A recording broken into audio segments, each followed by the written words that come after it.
And welcome back, everybody. You are watching TCH Live here on a Saturday night as the final table of our 30K $300 buy-in tournament here for the 5-year anniversary, where we've got the Solve for Why Academy visiting here in beautiful Austin, Texas. And I'd not be remiss not to say that the action's going to be fantastic, but we're very pleased to be joined by Matt Berkey here in the commentary studio. Matt, I know you got deep into this. You almost got here to the final table. How you feeling here at this point? I won't lie, I'm a little disappointed. I really thought I was just gonna show up here and win a tournament. I had a feeling too, because you got a, kind of a run there. When I just checking the Instagram stories, chips, piles and piles and stacks, and it's like, okay, I think we may inevitably get Sam Von Kennel versus Matt Berkey tangled up again. The rematch. I know Sam. He was doing the boxing thing. He had a picture up, and he's trying to train for it. Bring Berkey.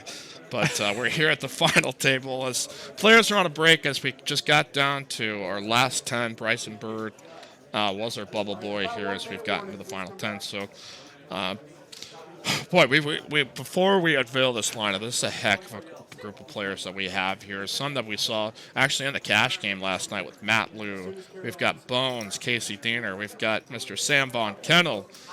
We've got the Professor. We've got a bunch of others. But, I mean, how fun was that game last night? That just seemed ludicrous from our vantage point of watching here from the commentary side. It's kind of a weird thing because to me that's not that out I'm of the sure it's for, ordinary. for you, but for us, since we've been a stream for about 2 months, it's sort of like, Well, on a stream, that's definitely out of the ordinary. yeah, Like most stream games I play much tighter than. I said this yesterday. Like there have been times where we literally took a lineup from Ivy's room and put it on the Poker After Dark set, yeah, and everybody suddenly started playing differently, and I just get wrecked yeah. because all the guys Because who are all they're knitting up a little bit. yeah. They're not going to go play their kind of game. So I don't know. For some reason, our players have gotten comfortable with it. Sometimes you get a couple of drinks in you. You're having Man, fun. The environment's great, and I love it. There was no shortage of gamble yesterday. It was very impressive. yeah, one of our most exciting streams that I think we've had here in our short 2 month span here on TCH Live. Again, my name is Mike Young, host here of the program. We are on the final table, and we've got Barrel and Bones raising up here the first hand. I'm Here with, so torn. He's my man. He's from Pittsburgh. I have to like root for good things to happen to him in life, but we crossbook 10%, oh, really? and I don't want to pay him 1,500 for winning this thing.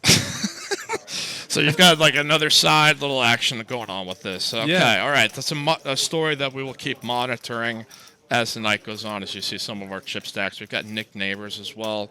Yeah, some of these guys maybe you've not seen before, but they've been a part of the stream. Obviously, Sam, one of the founders of Texas Card House just over 5 years ago. It's the reason why we're kind of celebrating this weekend. And, well, first, like, how did this come about? Because I know you guys, had some history dating back to the big one for the little drop. But how in the world did you wind up here at Texas Card House here for the weekend? Well, apparently, all you have to do is bust a guy out of a final table, And people, they're just like, hey, come on out. and you get the invite. I when Sam told me that we were at that final table together, I obviously like immediately looked him up, and I was like, oh, okay. I Okay, know who yeah, that yeah. is. Yeah, but up until that point, I didn't know. He just happened to reach out, and he was like, hey, would love to have Solve for Why come through and kind of play host to our 5th anniversary. It was like, we would be all for it. Let me rally the troops. I got 10 guys in a Yeah. plane, flew them I'm out sure, here. sure they really didn't have to pull anybody's arm to be like, hey, you want to come to Austin, Texas and hang out for a couple of Honestly, days? none of us had ever been to Austin. I've heard so many good things. Like, I really was pumped to come here for an extended period. As Bone's going to raise up here with some sevens against He's winning too blinds many set pots. really high at this point. It looks like we lost the Professor there in seat number 10. Was kind of out there before the stream started. It looked like he got knocked out. He's one of our better tournament players, so I'm sorry we couldn't quite get him some more screen time there. But again, blinds, what do we got? 20,000, 40,000 with a 40,000 big blind ante. So, I mean, it's getting kind of short here. So I think we Yeah. would have loved to have some of the sophisticated deep stack play, but I think a lot of these decisions are going to be kind of cut and dry at this point. Yeah, there should definitely be a lot of push folds going on. Although 9-handed final table ICM gets a little bit weird. You might see some stuff. Like that's a really good fold ICM wise by Bones. Obviously, he runs into it if he decides to gamble it up here. I think we should be seeing a shove here from this stack. Yeah, for that amount of chips, the blinds what they are, it just The blinds are 15-30 or 30-60. what do we got here? 30-60. He raised to. Ooh. Okay, so we got Bloom here with 10s. He's been on the stream before within our 5-5 cash game. Yeah, I just met him earlier today. He was asking me about the academy. Yeah, he 3-bets. And it looks like Surrey is going to jam it here with Ace King as, kind of hands that you see match up here in a final table often. The Ace Kings, your Ace Queens versus pairs. And, I would love to be able to do any of the deep thinking, but I think that's all been done before. Yeah, same result as what should have happened, but as far as like what's most optimal, Ace King just open shoves, pocket tens calls, and we are off to the races. There we go. Ace King versus tens. We're down to 9 players. Again, we should mention what these guys are actually fighting for here in our $300 buy-in. $13,500 here for first, second, $9,000. Third place, $6,002, and fourth place, $4,009. So we've got the hands flipped up here, heads up between Ace, King, and tens, and tens hanging on here for dear life is going to dodge an ace or a king, and Bloom is going to double up. Or actually, he is going to knock out Siri, excuse me, as I think he's just like that, just down to 8. Yeah. He actually has a pretty reasonable stack of 50 big blinds for a chip leader. That's going to put him in a pretty good position here where we see a 7 blind stack, 9 blind stack, a lot of open shove stacks here. Yeah, this is, we wanted to have this be a one-day tournament, so I think it's always kind of a guessing game as to how to organize the structure that way. If it's like, obviously, if we wanted to do a 2-day kind of thing, I think it's organized different. But, we started this tournament at about 12:30 this afternoon. A lot of tired eyes from the Self for Y Academy here as, like you guys are used to being in Vegas and West Coast time. So I imagine it's been a little bit of a challenge to get acclimated. I mean, well, it's usually a challenge in a good way because we're kind of like gaining 2 hours. So like yesterday, I was still wide-eyed at 1 a.m., but I think I'm finally on Austin time now. Yeah, you're finally with us here. That's good. And now they're turning the clocks ahead. So it's actually like, I don't know, 6 a.m. Something like that. It is like I've given up on the thought of figuring out what time means Right. here. In the poker world, it's just sort of like, take a guess. Like, we've got no windows here. So we've got Nick Neighbors. Yeah, Nick should be open shoving here too. I feel like, in a general sense, in these like turbo-y type fields, the desire to like overvalue your actual holding in and of itself could put you in trouble. Not that it's really going to matter, but like, for instance, this might just be unnecessary variance. So say Sam reshoves King Jack here. Right. He's obviously going to call with Ace Queen high, and now he loses to a hand that would have just folded to the open Right. shove. And I think he's just going to pick up the lines here. So, I mean, that's an interesting thought because, I mean, again, these guys are not very deep, so it's going to be just kind of a one-decision type of move. Yeah. And you're not really going to be stealing off of a 12 big blind stack. Yeah, that's an interesting thought. So, again, here's our payouts there on the screen. The Professor finishing in 10th place. Surrey, they're finishing in 8th. So, I mean, we could see this as, I think, like you said, once we get maybe the bottom half of the field kind of out of here, then I think you start to see more sophisticated. Yeah, this is like play. the consolidation period. So, once we see a few busts, you're going to see the average stack climb to like 20 big blinds. It's going to change things a lot. There's going to be more raised spots, more opportunities to steal for the chip leader and apply ICM pressure. Again, blinds 20,000, 40,000 at this point. Then it bumps up here to 2550. Again with a 50 big blind ante. So our guy Bones there, the pride of Pittsburgh. Also been on a lot of the commentary side. And it was kind of funny because it's just like there's 2 backward hat guys from around the Pittsburgh area, 1 seat apart from each other. And I'm just like, is this real life right now, man? So we've got Augustine completing here with Jack 4 diamonds, Bones with Queen 3. And what do you think about that there? You don't have that seems to me more like a... Yeah, I mean, Augustine only has 6 big blinds. This is, again, just an open shove. Queen 3 would have had to have folded. Instead, he's going to have a very difficult path to winning this hand. As gonna check here, and Bones out in front here with queen high, as a 10 will pair on the turn. Either player with a spade, and it's, whoever decides to breathe on this first might just pick it up. And Bones sensing maybe he can be the guy, and he is the guy, and he's gonna pick it on up. Yeah, it's a missed opportunity. And I get it. It's one of those things where it's like you value your tournament life overall. But at some point, you just get short enough where you just have to make plus EV plays. I mean, for instance, with 13 left, I was probably an average stack. But it was the scenario where I was an average stack with like 12 big blinds. So it folded me in the small blind. I just took a plus EV shove with 10-9, got called by King-9, and suddenly I'm out. Yeah, that is tournaments in a nutshell. I mean, how many bulls? You've fired like 2 into this one today? Yep. Yeah, not too bad. I made like $400, but I'm gonna lose in this crossbook for sure. Yeah, it's, especially Bones playing the way he does. So we've got Matt L here. I like Matt's game.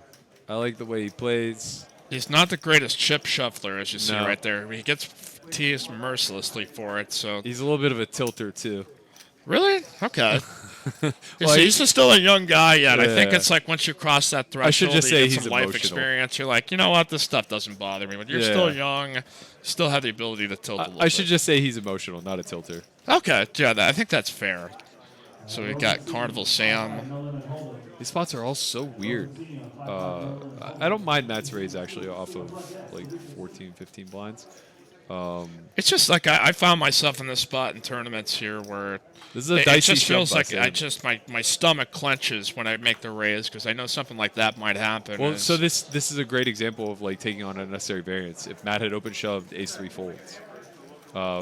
But I guess like 10s would have ultimately called. Well, Bobby there licking his chops with some 10s. Yeah. I think this shove by Sam is probably pretty ill-advised. Matt's opening range under the gun off 15 blinds, I mean, is going to be pretty strong and dominate ace-3 a lot. And you still have the 3 people behind you to... Oh, what? What? Wow. That is... I was expecting to see some crazy things. I was not exactly expecting it. Yeah, that's a lot of risk aversion there. 10s is it is monster in that spot, I think. Yeah, I mean, you got to be, especially your second in chips. I understand that you want to maintain that sort of stack, but like the chip leaders double your stack away, and the only way for you to make money is to knock people out. 10s is a pretty good hand. Yeah, I mean, there's not a huge... I mean, even at second, I mean, one round is going to possibly knock him down right to the middle of the field, so... Right. That is a shocking development right there, but we keep it moving here on TCH Live. My name is Mike Youngblood here with the great Matt Berkey, the Solve for Why Academy here. Solve for Why Weekend 5-year anniversary. So many of your smiling faces here at Texas Card House in North Austin. We're jam-packed here today. It's just fantastic to and not only just see that, hey, they're great games. It really felt like the energy in the room was fantastic. Guys are having fun. Players are gambling. And it just feels like your team is seemingly really enjoying being here. That's good to hear. I mean, I don't know what like a normal weekend looks like, but I've been impressed with. It's hard to define normal anymore. It is. Sure. I think sometimes in the poker world, I don't know if you can ever really define it because it just anything can change in the drop of a hat. But that's fair. So I mean, okay. So I've got an opportunity to check out all the content. I feel like I've barely scratched the surface of a lot of it, and first of all, just absolutely love it for this. And I mean, the thing that really impressed me is like you've got so many different things to cater to different concepts, to different ideas, and just talk about what your overall vision has been as far as, okay, we need to lay this out in a certain way that's going to be able to reach our audience. Yeah, I mean, I really just had the live player in mind. I know coming up myself without much guidance and having to learn the game experientially that it's easy to overlook the math. It's easy to get stuck in your old ways of just kind of feeling your way through spots. And I wanted to help that person the most. So it's kind of been a passion project to take the psychology of poker and marry it with the underlying math and just kind of demonstrate a pathway forward. So we saw tens go ahead and shove and pick up the blinds. Again, we had over 202 entries into our tournament here today. It was a re-entry tournament up to about level 11, 13,500 for first place, 9,000 for second, 6,200 for third, as we'll keep going on down. Okay, so I mean, like I said, you've got stuff as far as with tournament size and with cash games. Like, how is that just trying to split up the two different worlds? Because I think there's just so many different environments, different players with different interests, different limits, and like there should seemingly be like a good level of overlap to be able to mesh this all together. But I don't know if poker never just seems to be just that simple in some spots. Tournaments and cash are very different. I mean, like we do an academy for both, and one of the first things we say at the tournament academy is like, if you're here with the impression that tournaments are poker, then you're in for a rude awakening. Yeah. It's just kind of like you can implement a tournament structure for almost any sort of game type. Poker just happens to be the vehicle that we choose. So it's really about understanding the intricacies, learning the structures, trying to figure out how to maneuver throughout all these things in a way that's going to earn you money. Whereas cash, it's a direct correlation to EV. You make plus EV decisions, you get rewarded with money. It's not the case in tournaments. You know, you can make all the plus EV decisions in the world, make one bad one when all the money's on the line, and suddenly you're broke.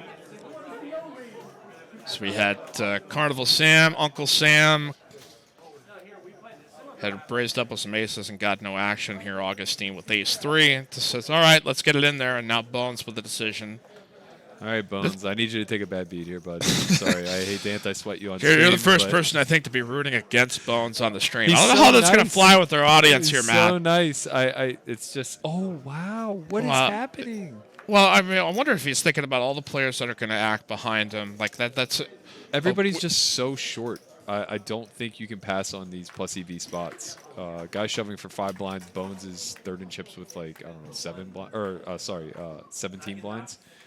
It's just a pretty clear reshove. And, you know, let them make very tough decisions behind you. I'm surprised. Wow, that's even more surprising right there. But Sam's going to call him bust him. Yeah, well, call him be a big favorite.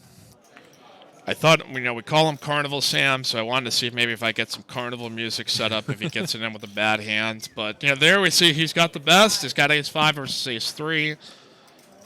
And both players flopping a draw. Ace-5 still good. And, boy, they're going to chop this bad boy? Yep, chop it up. Oh, goodness. Well, it could have been worse. Sevens could have got in there. Yeah, that is... Yeah. Seven's got in there. I think Matt would have just burst right out of the studio and said, I give up on this. I think I just made like $180 with that fold. We've got our tournament final table here, late night Saturday night. Okay, the game last night, because we had one person in the chat that had asked specifically, like, you got in a kind of a weird hand with Oklahoma where it was like a 6-high board, you had 4-3. Mm-hmm. Can you take us through the process of what you were thinking during that point? Because I was watching the stream and I was just trying to piece this all together. I mean, honestly, it should just be a snap call. The only reason I took my time was just trying to figure out like how bad of shape could I be if it was the worst case scenario. So it was like a multi-straddled pot. I think we had the 160 on or the 320. I don't remember. Right. I limped with 4-3 of diamonds. He made it 1,500, and myself and another called. So 4,500 in the pot. He has 9K behind, and he just opened rips on 4, 5, 6, 2 clubs. So really all I have to analyze is like, well, what happens if I'm in a worst case scenario? For instance, he has a hand like pocket 7s. Yeah. And what I realize is that just like if he has a hand like pocket 7s or a7 of clubs, I'm still just a favorite. And so long as that's the case, being laid 3-2, it's an absolute snap shove.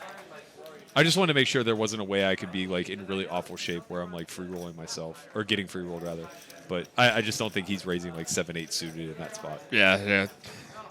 Probably a good point. Not even knowing Oklahoma that well, he pieced that pretty well together as well. We got Bobby raising with Jack 9 of spade. Bloom Gonna take a shot at it here with 9-5, and He could probably fold that one pre. yeah, it's kind of surprising because again, Bobby was the one that gave up the 10s after Sam reshoved. So Yeah. Yeah, this is a bit of an out-of-line open in a table where the chips are all this shallow and your hand is this weak, but it gets through. yeah, there's just so much more of that probability that if you're opening with a marginal hand early, that just somebody's going to wake up with a hand right behind you. So Yeah. it's going to be kind of just so weird to see if these guys are going to take a stab at it, or if it's, the guy's towing Especially, their foot in the water, they want to step out, it's too cold, it's too warm. Well, especially when you're second in chips and you're opening into the chip leader's big blind. Yeah, that was... Should be pretty loaded in that spot. Yeah, kind of erratic, I think. It's just, and I think sometimes that comes to the pressure of the game. Like, obviously, you've been there, done that, so, like, I don't even know if you feel pressure anymore. But, for some of these players that, oh, my God, it's the first time on a live stream, everybody's going to watch it. If I make a bad play, Matt Berkey's going to call me dumb, and I'm going to have to quit poke. No, that's going to be like I that. think it's more of a difference. It's not pressure, it's confusion. So I don't really think there's quote-unquote pressure in great point. poker. There's a lack of clarity or a lack of answers. So you put yourself in these very close situations, and it's just not clear to you what the correct play is. So you default to whatever your intuition says is the correct play. And our intuition sucks at math. Yeah, tell me about it. Studied language effectively, and we're just going to make a lot of loose, bad plays. And Sam's going to shove here on the button as Scott pushed in here with deuces. Sam reshoved? Yeah. He saw the raise there and said, you know what, let's get it in. I think he could have just called there. Yeah. He has the chip leader stack behind him. He's a pretty good stack. Okay, decent board there for Sam. There's an even better one there as ace is full for Carnival Sam, Uncle Sammy, Sammy Von Kennel, Sammy Von Stacks. As a founder here of Texas Card House, just started this little room in South Austin about 5 years ago. Has become just so much more. So I don't know if you had much familiarity with the room as far as our origin story of just being like 5 tables in the room, and we moved up here about 2.5 years ago, and it just seems like they couldn't be much better than this at this point. Yeah, I'm only loosely familiar of a little bit here and there of how you guys came to be. Sure. Some of the stuff that's happened. I guess to me, how did all the legislation in Texas as a whole come to be with this stuff? I believe this is work with some of the lobbyists and policymakers as far as being able to get enough clarity that, okay, we can have the game, we can host the game, that these are the guidelines and the rules. Like when Sam first opened it, was it just kind of like... It was kind of, from my interpretation of it, and I've been here 2.5 years, so I think some of the guys who were more the golden times, I think there was maybe that lingering feeling, is this thing going to be sustainable? Right. But... it's good to know friends in high places, I think, that have been able to be good ambassadors for the game. So yeah.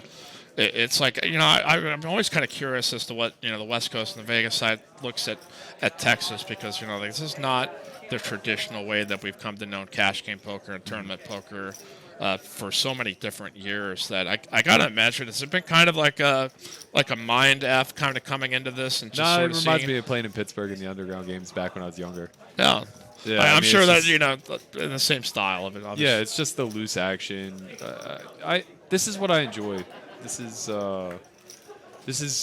to me how live poker doesn't have to be played, but is more likely to be played for years to come, because you're on ticking clock. You can't just sit here and try to play game theory optimally and pick your spots very precisely, because you'll just die before you get enough of them.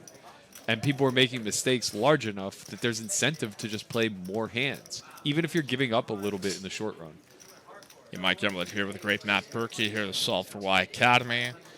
You guys have a YouTube channel. You got Poker Out Loud, which is fantastic. I'm become a subscriber to watch that because it's just so unique. And is that the thing that you probably get the most feedback on of what people really enjoy, or what is it that has drawn people to your channel and your website and your training academy? Yeah, Poker Out Loud is certainly the most watched thing that we do for sure. The academy itself has kind of been like a separate beast.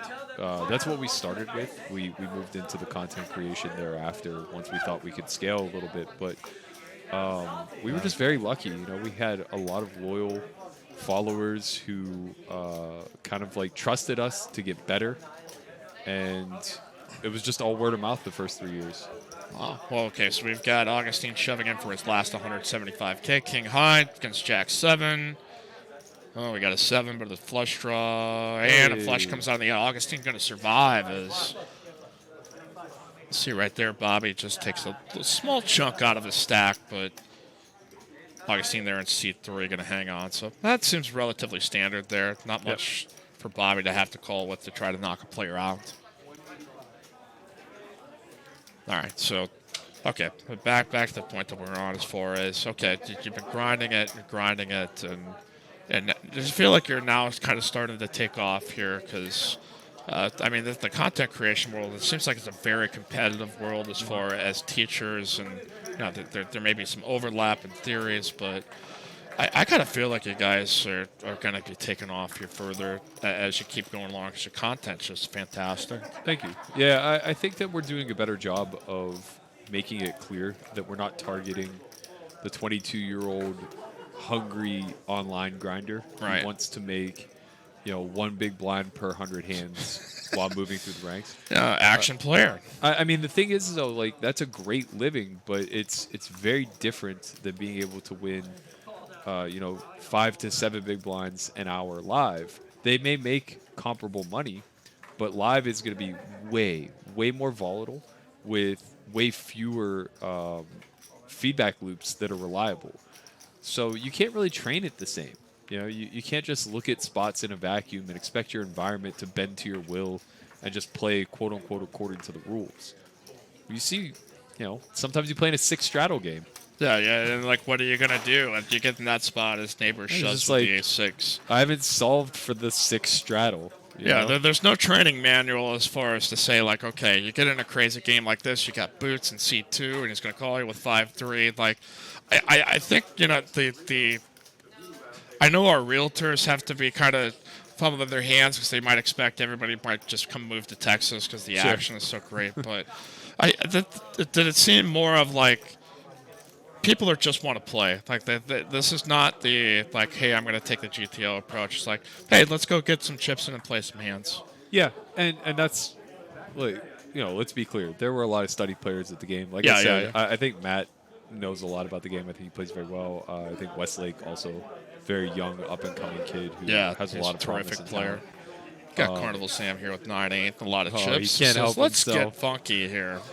These hands look so pretty, but they in practice are just so poor in these types of scenarios. But you know, people are overfolding. 10s are hitting the muck for a straight 3-bet, so you're gonna get one through with the 9-8 sometimes.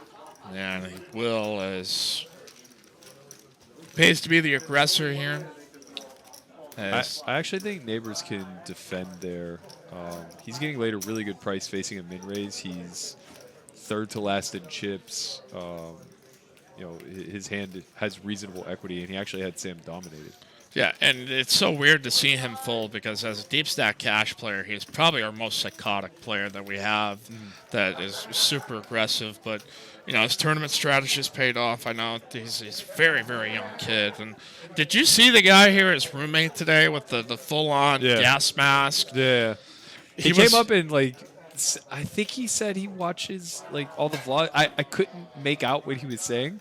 He's a friend of mine named Robert, and like I was dealing today, and he was on the first table, and nobody is saying anything. Like he's got the gloves on, the mask on, the sunglasses, and I'm just waiting for somebody to say something. Whereas some guy's like, well, what's up with this shit? I'm like, Robert wears that mask every day. I've never seen him without it. So once I finally got the table to laugh a little bit, like then I think we could kind of relax a little bit. I just looked at him. I was like, what? Is he really that paranoid about the coronavirus already? Oh, Sam, shove your hand. Oh, man. wow, he's going to check. As 7-6 to king now. But he is Nick's roommate and good friend. So okay. So I asked him right before. Well, that's a good flop. No, that's a good flop there for Sam. I mean, he's not going to win anything. No. Very good flop. Wow. He's going to try to trap the kid here and see if he can get him to do something silly. I think maybe the Spidey sense is up here for Nick because... Well, he does have the 7 high. It's going to be pretty tough to win this one. Although I will say, I mean, he doesn't really have any room to bluff, but when Sam checks pre-flop, he shouldn't really have anything on this board. No. More often than not, they've both missed, and it's just tough. But he will actually show. What a nice guy that Sam Von Kennel is here. He hosts this tournament here. He flops a straight and says, "All right, kid." But yeah, Roberts is a funny dude, and I just asked him, like, are you like, because some people are like serious germaphobes, and when something like this breaks out, it is, sound the alarms. He's like, no, it was a bit. I'm like, thank God, because you really had me worried for a second that if you of all reasonable people, but yeah, maybe we have to do that. I mean, I think Corona is a serious concern. It's going to be something that's unavoidable. People are going to get it at an alarming rate. Slowing down the pandemic is very important. Unfortunately, all those masks are really good for is if you're already infected, it makes you less contagious. It's not going to be preventative. Like, you just get it through touch and through your eyes and glands and everything else. Matt Lewis going to touch his chips and shove them right here in the middle, and he might get this one through. Dude's been on a heater. He won $16K in one of our 5-10 games, and I think he won like another $16K in the cash game last night. So, yeah, on a bit of a life heater on TCH Live. I'm rooting for the kid. I genuinely have never enjoyed playing so much with somebody who played so tight. But he was like a pleasure to be around. Like, I don't care if you're going to play tight as long as like you're a reasonable person. Yeah, we find a lot of reasonable people here at Texas Card House. That is, anybody who gets too difficult or out of line, we give them the old heave-ho, you're out of here. So. Well, also, it's just like, the moment was big for him. I know what it's like to be taking a shot in some regard where you're putting 5K onto a 5-10 table that you think might play like 5-10-20, and then suddenly like you're all in for 5K and it's only 7 big blinds with king queen. Right. It's just like that was the most. Like I said, some players have seen stuff like this in cash games. Like, we've not seen anything this crazy break out in that moment that I just jumped out of my chair and said, you've got to be kidding me right now. Speaking of crazy, this shove this is nuts. I think Blum has a call here. It's really close though, but I'm saying like at baseline, not knowing that your opponent's shoving 8-3 off. If he thinks that Neighbors is shoving at all in a reasonable range, this is a clear call. Yes. Nick is a wild and crazy player. I thought he but might overfold there. He's gonna get it through. So, okay, so where are we at here in the money? So we're down to 7 players here. 8th place got knocked out for 1,900. 7th place 2,500. 6th place 3,000. 5th place 3,007. 4th place 4,900. 3rd place 6,002. 2nd place 9,000. 1st place $13,500. Just for a 300 plus 40 re-entry tournament here today at Texas Card House. I think you're going to see that the first person who's willing to just shove appropriately. What I mean is, like, according to Nash equilibrium, maybe slightly tighter for ICM purposes. But honestly, the stacks are so close, you probably could get away with shoving wider because people are overfolding. Whoever is first willing to take that risk is going to emerge very quickly as the favorite in this final table. I feel like this is like Al Pacino from Any Given Sunday. Like, a man who's willing to die is the one who's willing to live. That's very good advice for a tournament poker. Yeah, exactly. And especially at this stage, like, risk is so heavily rewarded. You don't really gain anything by continually blinding yourself down. Everybody wants to wait for a comfortable spot where it's like, oh, I know the value of my hand. Oh, yeah, of course. I feel good putting in my last 12 blinds or my last 8 blinds or whatever. But you know, the equities are still going to run close enough where you're not going to win that pot at a high enough frequency to be passing on all the other spots. So again, this Solve for Why weekend here at Texas Card House in North Austin. Generally, we run our streams. We run a final table stream on Sundays. We do a 5-5 cash stream on Mondays, and then a 1-3 match the big stack. So when we have weekends like this, it's just been fantastic change of pace just to get a big environment in. And you know, we had the 320 and the 640. Did you sense that maybe like you're the one that's probably the less fearless in that spot, or it's just like, I mean, what's the vibe of the table when everybody's just putting money out there? The thing is, I don't know anybody, so it's like I don't know if this is normal or if they're doing it because, like, I'm in town and I'm willing to gamble, or what the case was. I just knew that I was happy to be playing a game that grew to 60 times the stakes that we originally signed up for. Yeah, and I think our viewers did as well because the numbers are great. It's okay. We got Augustine here with Ace King, easy decision. Oh, Bones. Oh, I'm sorry, Bones, but yes. It's so hard to like anti-sweat someone I like. I know it is, but you got money on the line here. So yeah, what can I do? You know, it's like it's a double-edged sword here. He's gonna win the last longer too. I mean, he's gonna be just fine. Yeah, I think Bones was up in the session last night. Those Augustine relatively low shoving with Ace King and takes a decent chunk out of Bones' stack. Let's look at these chip cuts. Now Bones is kind of crippled down here to 335K. Then probably the two best players with the two shortest stacks. At least, well, I guess the two players that I have the most experience with, so it's easy to say. Yeah, I would say like the ones that, you know, you would probably fear in this spot. I mean, like Sam's got nothing. It feels like he's got nothing to lose. Like he's been there, sort of done that. And I think Sam's a huge favorite because he may play aggressive enough to a reckless point. And when people were playing too tight, that's very, very, very profitable. It's just like he's licking his chops here because everybody's afraid, and Sam's not afraid to put it in there with silly stuff. And see if I might have to keep that carnival music in the background just in case we get a little silly here on TCH Live. Make sure to hit the like button and subscribe. We're just over to about 6,180 subscribers in just about 2 months. So that's awesome. That's great growth. I've been really, really pleased with it. And the quality of the games here, the action, and I think just kind of a change of the pace of the norm because, yeah, there's been streaming poker before, and I think we've been able to have our spin out of it with the Texas players. And I've kind of just gotten to make a fool of myself and joke around and bring out smart people to point out some of this stuff. I said, no, you're wrong here. But we got Augustine here with Queen Jack. This is a shove. This is a clear shove. I know he doesn't think the hand's strong enough, and he just got these chips. Probably doesn't want to lose them. So he's going to put himself in a raise fold situation. But it's tough because Bones is going to reshove a lot. Boom. Okay. I mean, it would have been inevitable anyway. He's going to have to call. Oh. Now Berkey is just sitting there like, can you find a jack or a queen or some clubs ball here? Oh, baby. Oh, baby. Oh, no. Here's Bones. Might be in trouble. Oh, you've got to be kidding me. Is there another queen in there? Gee. Oh, goodness.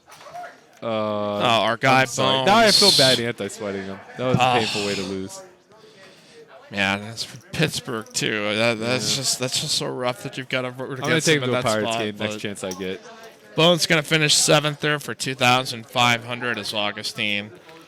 Now going to be in pretty healthy chip position. Okay, I broke dead even. 2 buy-ins. I owe him $250. I made $50 today. Yeah, that's a good profit. Yeah.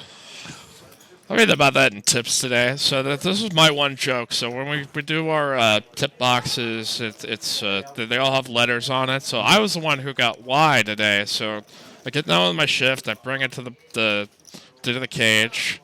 And I said to Carolyn, "Can you solve for Y, please?" So that was my lame dad joke here for the day. So it was the lowest hanging fruit I could possibly get, Matt. You're not the first. I'm sure. I can't imagine some of the awful puns and people have tried to. I actually am surprised I didn't realize how much of an easy target it was. Really? I thought it was so sophisticated. I'm like, oh, It's a kind of like double when you're in grade entendre. school, if you've got a name that rhymes that people can make fun of, Yeah. that it's just sort of like they can have a field day with it. Yeah. Like, my last name is Jungblut, Jungblut, so right away, Jungle Butt. It's built right in there, so Good luck, Maddie. there you go. Matt's going to get it in with Ace Queen. He busted both myself and Christian, so he got 2 sets of swag from us today. I got this I mean, it gets chilly back here. I'm going to be really happy It's to have cold this back here. Solve for Y hoodie. It's pretty spiffy. And we just got these. I'm really happy with how they turned out. So we got Ace Queen versus Jack 9. Bloom. Look at him. He thinks he already lost. Oh, man. Oh, Oh, man. no. Don't do Diamond. it. Don't do it. All right. We got an open-enders. The Can Matt fade. survive? And King on the end. Hey. Gets it through. All right, so take some chip here off of Bloom. You know, when he talked to Matt, that, like, you know, there's enough hubris to understand that, you know, he's not, like, accrediting all of it to skill. It's just like, I don't know what to say, man. I've just gotten the right Yeah. spots, and it's all kind of worked out. And Yeah, both Matt and the other Matt, his last name's Westgate, I think. yeah, Westlake Matt. Or Westlake, Yeah, we yeah. call him Westlake Matt. That's where he went to high school. It's a powerhouse here. They're just a Oh. factory of athletes. And Sure. Yeah, I think that they are very talented for what I presume their young age to be. I don't know how old either of them are, but I would guess Yeah, they're he's both 21. under- I think Westlake Matt's, like, I had him on for the commentary last Wednesday, and he's like, I figured, okay, he's in his 20s. Like, I'm 21. And, like, you've got to be. Yeah, I kidding. would have taken Just the like, under 24. how can you be on this both good of at them. this young? This is so not fair. Yeah. Yeah, and honestly, like, the little that I hear, they're kind of using their youth appropriately, where it's just like, take big shots, give yourself a chance at, like, having substantial net worth young, so that you can then stabilize and actually stick around this game for the better part of a decade. Yeah, and they're both really relentless competitors. I know Westlake puts in the hours like nobody else here, Yeah. so you know they've got the right habits as far as, you know, developing all the sound decision making that you need to be successful long term in Yep. the game. So Yeah, yeah, they're- I'm glad they're you got to play enjoyable with to all be these guys. around. I think they had to be overjoyed to just sit around and bullshit with you here for some of these. Well, they're really enjoyable to be around, which I think doesn't happen often enough with the kind of young up and comers. Yeah, we'll jump back to that because I think you're bringing up an interesting point. King 5 at diamonds. This should be a call for sure. Ace high heads up, no brainer. Said their neighbors looking kind of confused, but it's always kind of that weird spot when you've got to call off your money in the spot versus being the one who jams. I mean, but in ICM situations, you hate to be the caller, but there isn't a big separation between neighbors and like the shortest stack. So you're not really sticking around for pay jumps at this point. Ace high just fares to be the best hand at a really high frequency. is Nick gonna call here though? That's I think we're going to see a fold.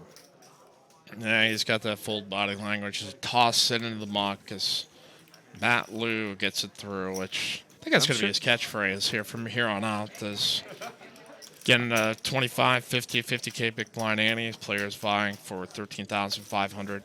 Here for first place in the tournament. Mike Youngblood here with the great Matt Berkey, a solve for Y.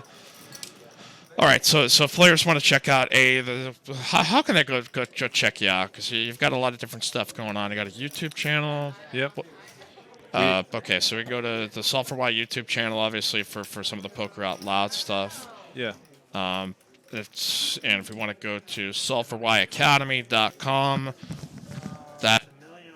that is one way that, and also for what's up for some of the premium content that you do? Where can players go to check some of that stuff out? Yeah, so our main hub is solveforY.io, and from there you can either go to the Academy site and learn more about that, or you can go to the TV site, which is just tv.solveforY.io. Awesome. All right. Keeping along here with the action. As tournaments like this, it just keeps moving at a pretty brisk pace as we're down to, 7 players? We're down to the last 6 since we knocked out poor old Bones. We were rooting for him. Well, at least I was. I know you weren't. You were rooting for him in spirit, but not necessarily financially. It was a very weird emotional state I was in.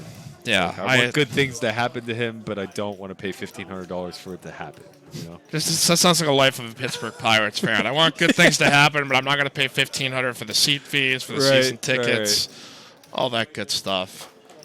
Do you get to go see many games out that ballpark out there, or have you given up yet? I used to make yet? it a point to go to opening day and then at least one game throughout the summer, but I don't get back quite as often any longer.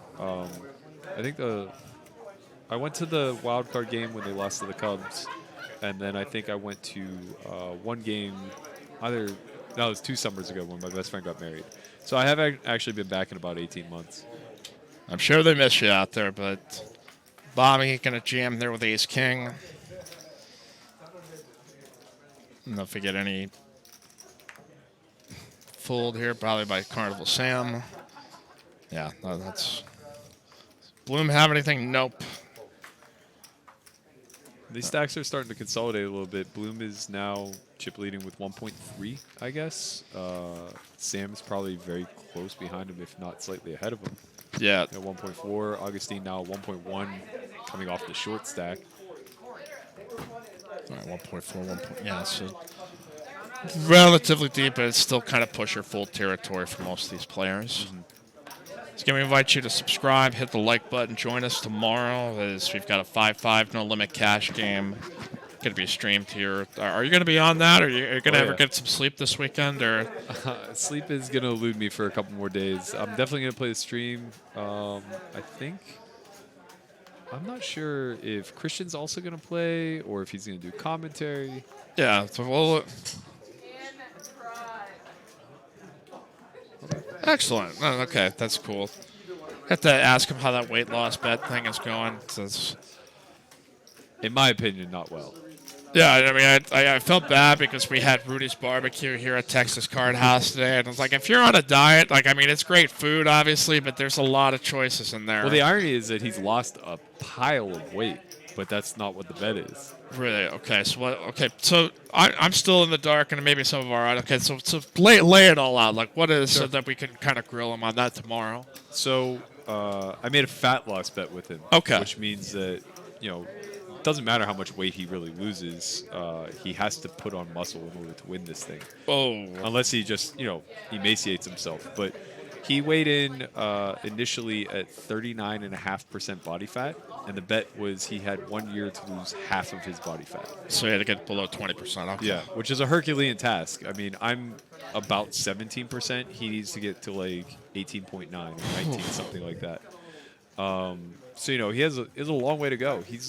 He went from 280 to 240 when we made the bet. We made the bet at 240. He's now gone from 240 to like 215. And he's only lost 2.5% body fat. Oh, that's so tough. Yeah. So it's just like he's getting this positive feedback where he's getting thinner every single day and like he's doing the right things, but it's not moving the needle on the body fat. That has got to be really tilting to some degree here. Yes, for sure. Matt L. going to shove with ace-4, Neighbors with 7s. Standard shove, standard reshove here by Neighbors.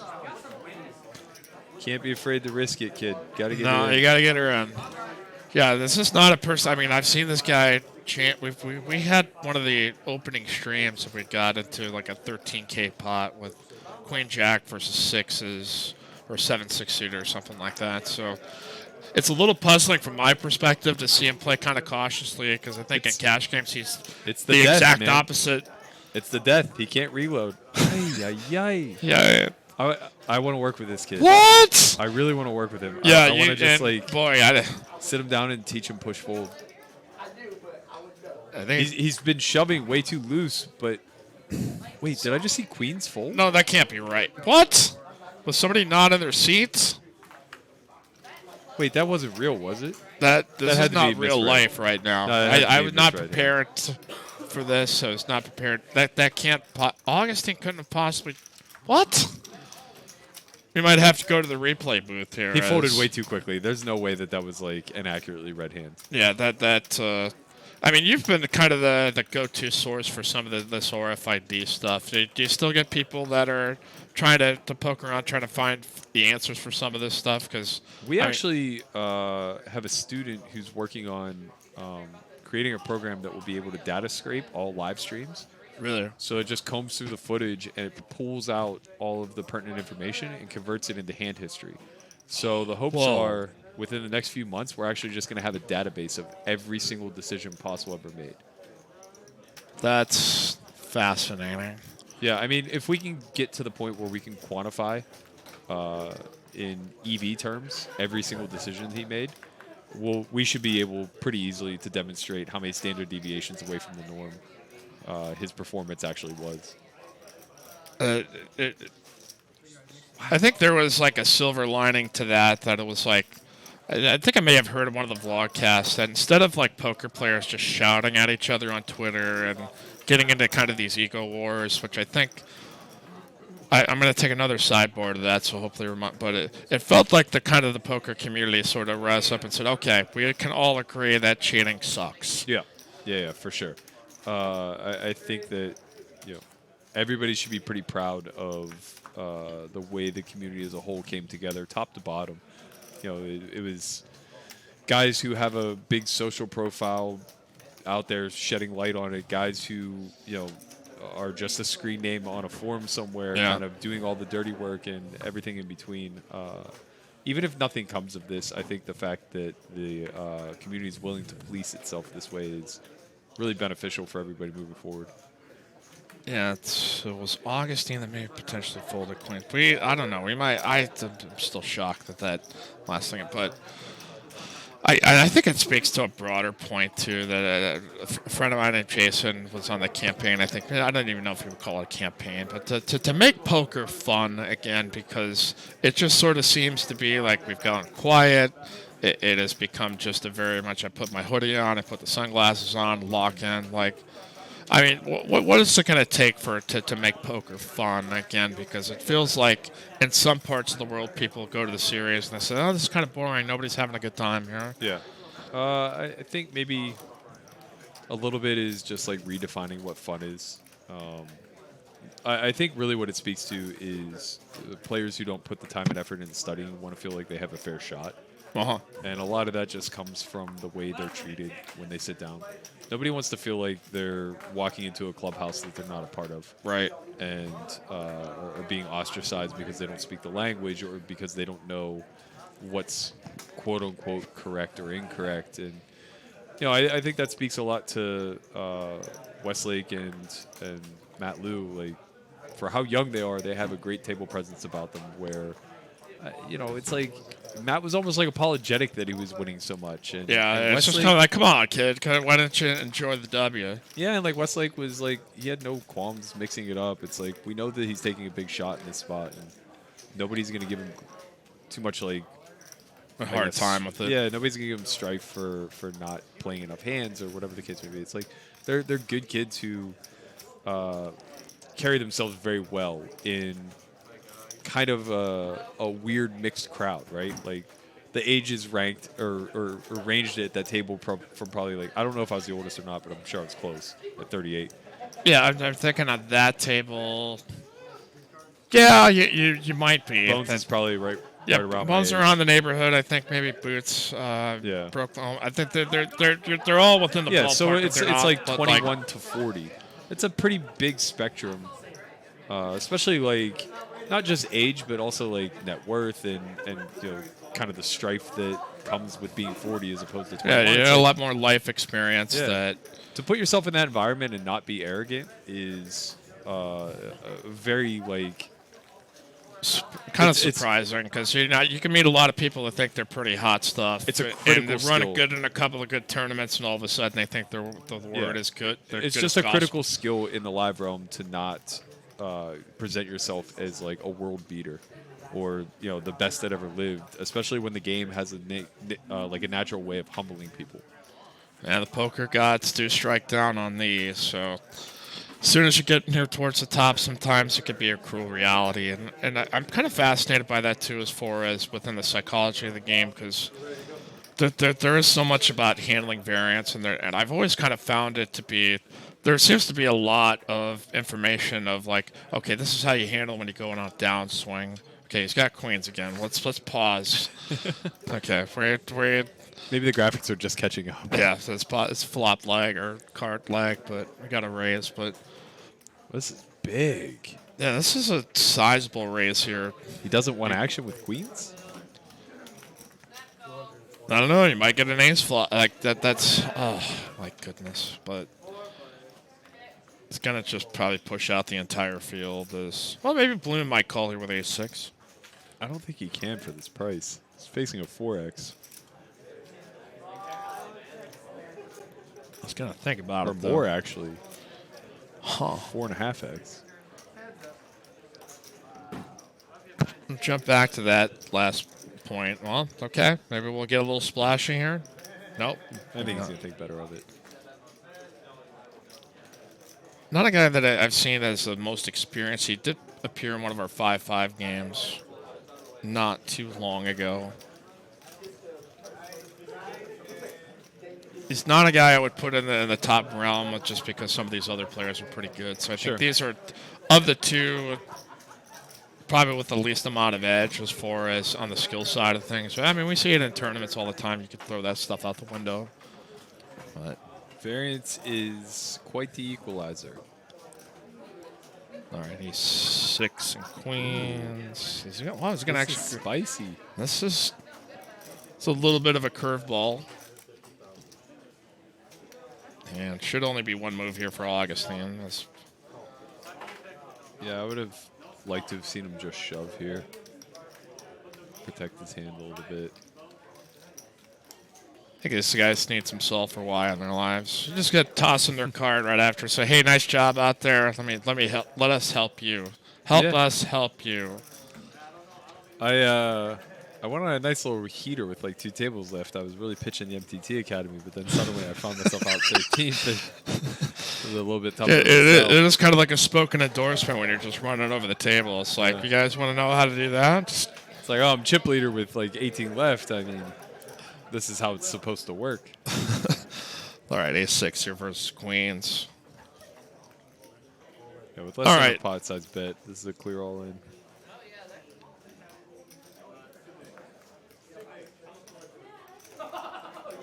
All right, we'll get a fold. But the point I wanted to drop back to is that, I think when you see a lot of the mental game, there's a lot of like, okay, this is what happens when you're running bad or if you're feeling bad. Like, what is it to like when you start peaking, when you start reaching new heights that maybe that you've not been to as a poker player, and all of a sudden, now Bones kind of termed it as being like happy tilt, meaning like it takes you a little bit out of your decision-making process that you would normally make just because, as you grow up the game or you go up the game, like, your emotions are going to spike a little bit more. Is there any lines of thought as far as, some of the success barriers that players might face that, as you get more successful, all of a sudden you have new problems you have to overcome? Because I've always said trying to, I just want to wrap my mind around this so I just explain this. I think it's harder to handle success than it is harder to handle failure for some people. Agree, disagree? Or Yeah, well, I think that by the nature of life, we're just kind of more prepared to handle failure in the sense that we all expect a certain level of suffering, and we tend to do things that kind of keep us in a layer of complacency. Success gets outside of that realm, and for a lot of people, it can make them very uncomfortable, and you'll see like a hard fall all the way back beyond complacency into failure. So it's easier to rebuild than it is to maintain, but there's like no deeper, darker feeling than having been on top and then falling all the way down. Yeah, that's when you get the Rocky montage. You're like, I'm going back, baby, right back to the basics. I think the difference is that like when you're experiencing success, you're in a situation where you do very little thinking and a lot of worrying. So everything is kind of rolling in your favor and you feel pretty immune to a lot of stuff, but you recognize that like you never want to go back. And when you experience failure, you do very little like living in the moment and just an endless amount of thinking of just like, how am I going to get myself out of this awful situation? Bloom is going to get himself out of that awful situation with that king six, and so is Augustine here now with bottom pair. I imagine he's going to call one here. This is probably a pretty loose call. Oh, okay. It's a good way to make up for a loose call pre, is just kind of overfold flop. Yes. Matt Lou, a hell of a heater here on TCH Live, as big winners in some of the cash games. We've got a big one coming up here tomorrow night. That'll start at 6 o'clock. I think our list obviously full, but we'll have some TCH legends, so hopefully I think we will have you and Christian just kind of mixing it up between the game and the commentary portion. So buckle up, you guys. Make sure to hit the like button, hit the subscribe, turn on notifications, so as soon as that hits the virtual airwaves, you're joining us here on the live stream of TCH. All right, so what do we got here? What's the blinds at, 25.50? And if you guys have any questions here in the chat, like good questions, I mean, like anything that's like thought-provoking, I don't know. Like, what's Berkey's favorite sandwich? I don't know. Just spitballing here. He shoves wide. It's, He hasn't had a decent hand yet when he shoved. wow. I mean, he's been very fortunate that nobody's woken up with anything behind. I think he shoved like 9-5 or 8-3. Yeah, no, he shoved like 8-3. Remember, he got 8-3, and the player It seems in the like small he's blind just shoving the hijack specifically, almost like cards be damned. Yeah, It's just because I tough. think if you look at that, if it gets past Sam, he's got two players that are not probably as comfortable with these spots, that it's just like, okay, I'm just printing money here anytime I shove. I mean, you're still shoving into 4 people, and I think all 3 hands he shoved are about 20% outside of what a proper shove range would be. And if you guys want to learn what that just meant, by all means, go to Solve for Why TV. Yeah, I come from the sports background, so like I had some knowledge in poker, and then I was just like, oh my god, all these guys know this stuff. So I'm trying to prepare myself and get caught up on the verbiage, and like Matt Hunt just left us all in the dust. It was just fantastic yesterday. Ay, don't Woo. do it. All right, so we at least might get to see if what I predicted is true. The person who's willing to take on the most amount of risk suddenly becomes a big favorite in this field. And nobody's taking on more risk than neighbors right now. And he keeps getting it through. These blinds add up. Yeah, especially at this stage. Is another guy that went to Westlake High School, local kid, young gun. And said I ran out to him and said, "You running these guys over, Nick?" And he doesn't say anything, so he just kind of like nodded and moved forward like a machine that he is. Sure. All these young kids here, and like I said, it's one of those things where, yeah, I think we're very lucky that we, as Texans here, have a wide variety of personalities that exist within these games. So, you know, I don't think that it's fortunate enough that there's been guys who have kind of been there, done that. They're really fun people, so that you don't get into any of these kind of pissing matches with ego and people trying to prove themselves. Like, yeah, hey, they're competitive, but it's also like there's a respectful, fun nature to it here at TCH. Yeah, I think that the environment is it's born out of gambling. You know, people are willing to mix it up a little bit. It's a competitive environment where there's still a lot of like attempting to just outmaneuver each other in a more. I don't want to use the term barbaric because it feels like it almost has a negative connotation, but more so in a pure kind of way where it's not just trying to navigate the math and ensure that the play you're about to make is approved. Jake asked a pretty good question. Okay, Matt, are there any problems that you noticed that you had in a game that took years to notice or fix? Was there like any blind spots that you felt specifically, or like, oh crap, how did I not see this? I don't know. It's a very kind of specific question. Yeah, more so on the psychological realm than on the actual mechanical realm. I think that, you know, as the game evolved and became more technically sound, so did my strategy. Just kind of kept up at a 1-to-1 pace. But psychologically, there was a lot of, you know, kind of falling victim to my own hubris where it's you come from the early 2000s where if you're one of the smarter people in the room, you just auto win. Yeah. And that just sheer and utter raw aggression just prints money. So when the tide kind of turned a little bit, I went from having a lot of money to broke. Post Black Friday, I went from having like 300K to being dead broke.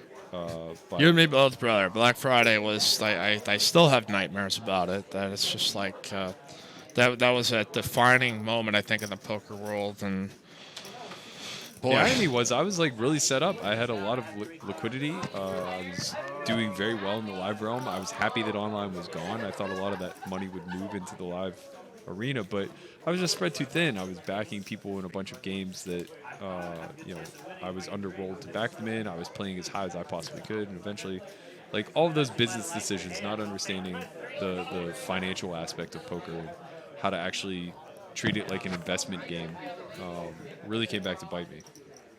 yeah, and that's one of the courses that you have is investment strategies. You've got, if you guys really have to take a look at the TV software wise, the coursework, you got monthly masterminds.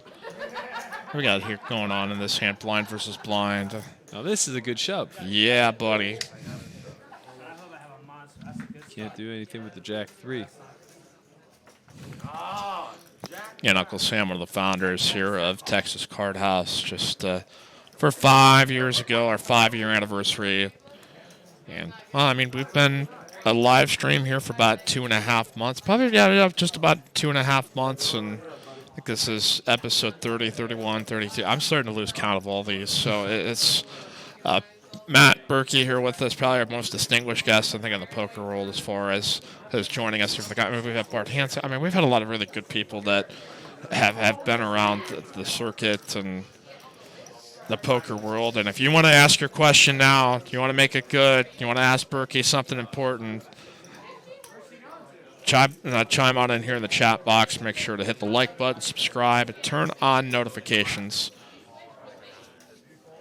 Here in awesome.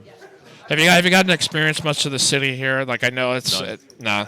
I want to take like all day Monday and just like do all the things that like kind of cram it all into a 24-hour period. You can do it too, man. You go to the park. You can. I don't know what people do here. I just usually work. So like, everybody's like, "What do you do for fun here?" Like, well, I go to work. I do this, and then I rest. Yeah, we're staying on Lake Travis. So yeah, okay. So you're I think Monday morning's gonna be reserved for pickleball game. I was gonna say, okay, well, we'll jump back to that. 8s versus 9s here. Oh yeah. He's gonna get away from this. That's the fortunate nature of raising instead of open shoving. That's actually a pretty good ICM play, to be honest. There are a lot of shorter stacks in him, but with 20 big blinds, you're in a weird spot with pocket 8 6-handed. All right, so my dad was a PE teacher, so one of my favorite games that we always used to play was set up as pickleball. So were you able to find a game around here? I saw you post on Twitter for it. Yeah, we got a lot of great feedback. There's courts right near where we're staying. The only problem is that we've all been like on a weird time switch, so we've been sleeping until like 10:30, and our obligations to get here early has like given us very little time. So I think pretty much tomorrow actually may work depending on what time I wake up, but for sure Monday. And if you're gonna have a pickleball meetup game here with Matt Berkey, but that's what we're going to disclose in an undisclosed location here on the pickleball courts. This is actually a really fantastic game. I've not played it since high school, but it's a lot of fun. I just learned about it probably a month and a half ago. Just started picking it up. It's a really great game to play. So raise up here by Matt with King 3. We've got neighbors with Ace Queen. Good luck, sir. Is he gonna do it? Come on, get it in there. Come on, water's warm.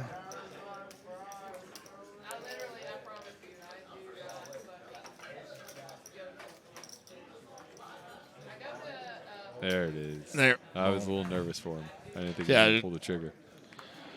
I was like, if neighbors folded that there, I would walk off the stream and just like. This is where he'll get punished and somebody will wake up behind with like ace king. No, he's safe. Augustine asking for a count. I mean, he can't call ace-8 after What? folding pocket eights to him prior. Yeah, he's going to fold this. Yeah, that would have been just a shock. Matt Lewis, like, here, take it. Turn it here to the chat. It's got a couple of different questions. Trying to weed through all these that I'm like, okay, it's a legitimately good one. Evan asked, what will it take for another poker boom to happen? Do you think there's another poker boom, or is there? No.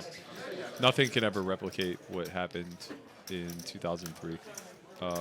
You had a very soft market, a very new market, a very uneducated market. Sure. You know, it'd be like saying, like, what would it take for another crypto boom?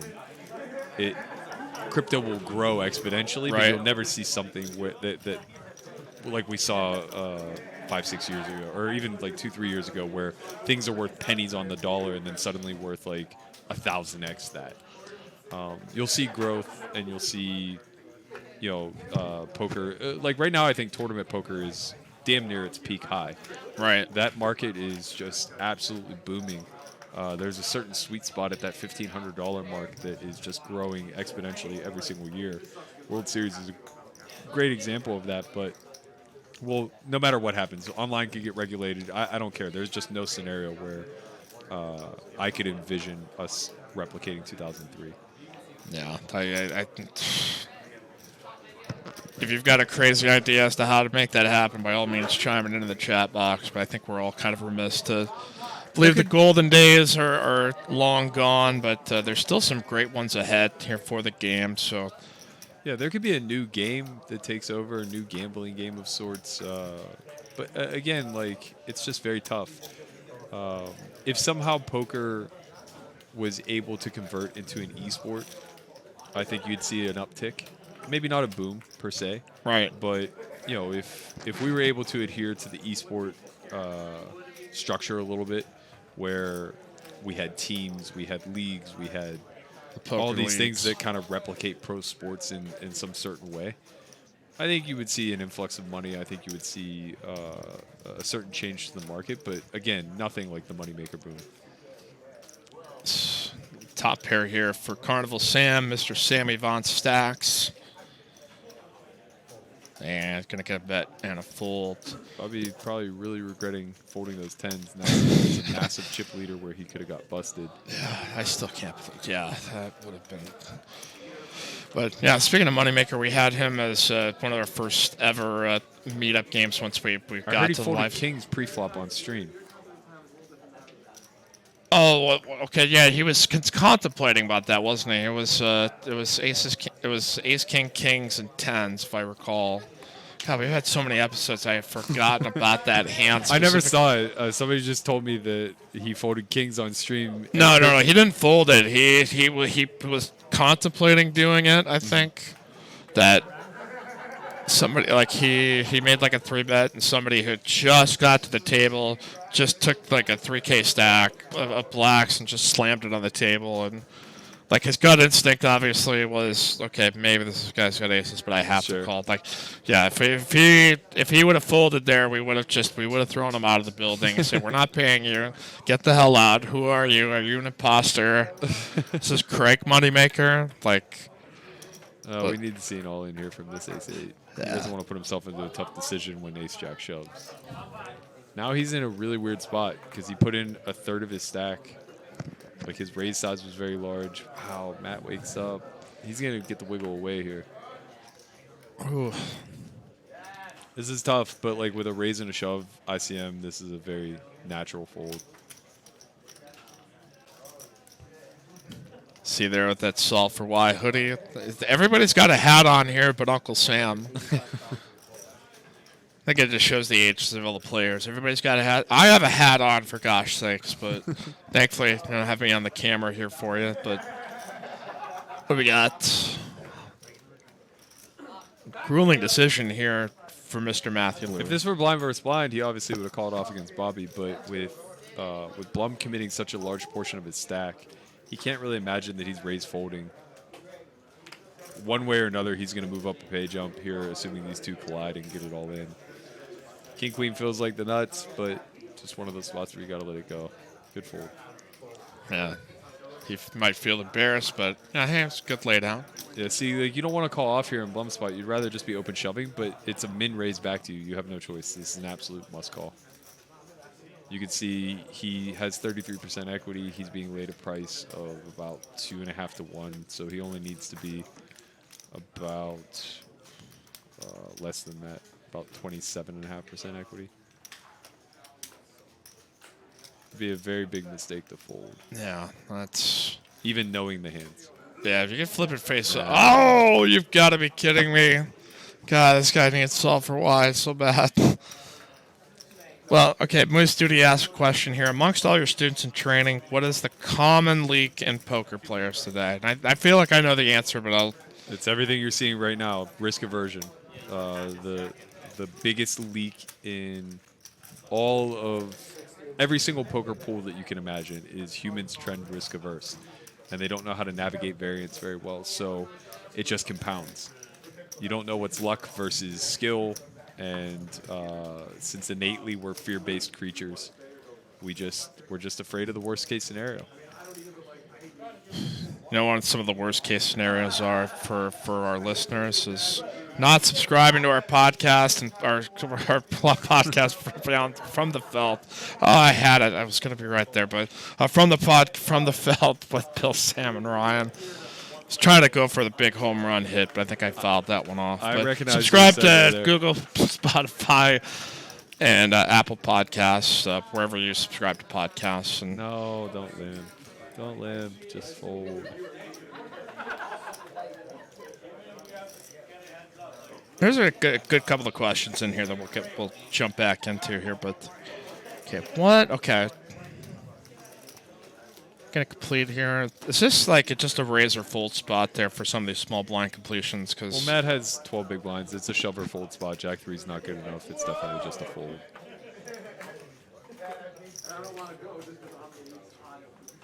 And I think Nate gets too cute here. It's just a shove. You know, you don't have that much equity against 2 live cards. You're not likely to get limp shoved on from a 12 big blind stack. He's not going to like call either. Playing post flop here, 11 big blinds deep isn't really something you're incentivized to do. Everybody should understand that their only goal right now is to be all in. just to get it right in the damn middle here, boys and girls. So, Evan asking, are live tells a part of your game at all? How much study have you done on that area? Because I think the one thing that jumped out the page to me when Matt says, Hunt, I should say. Everybody's named Matt here. Right. Okay, but it was just said like instinctively, is the decisions that you make are so rooted that. I mean, is it beyond, like, have you reached that unconscious competence that you don't understand necessarily what it is you see, you just have some of that clarity, or? A little bit. That definitely occurs, but I'm also incredibly well-versed in body language and live behavior and everything that falls in that realm. I think, to Matt's point, what you're trying to say is it's very difficult to teach. It's one of those things where it's like, you know, you can come up with a list of 10 things that mean something or another, but it's very challenging to calibrate. So I kind of like teaching the process a little bit better than actually teaching quote-unquote live tells. This is what you should look for whenever you're at the table. When a big pot's brewing, you should be paying attention to the aggressor, seeing what his physiology looks like. And then if you get to actually see the hand, now you get confirmation bias of like, okay, I know what he looks like now whenever he is X. Whether that's strong or weak, you have a baseline metric to operate off of. And we Get got 'em, Carnival Sam. Sam jamming here with 8s. Or as we call it, the Jason Garrett here in Texas. The 8 and 8. Yep. Somebody tried to suggest it's going to be Mike Tomlin. I said, you get out of here with that talk. I know that the Steelers have had some ups and downs, but no, don't. Like, I'm a Vikings fan, so that's where Mike Tomlin came from, so I still kind of root for him. But Yeah, I mean, Tomlin's never had a losing season. He's gone 8 and 8 a few times, missed the playoffs 3 or 4 times in his career, but I think they got a long way to go before they're the the Jason Garretts of the world.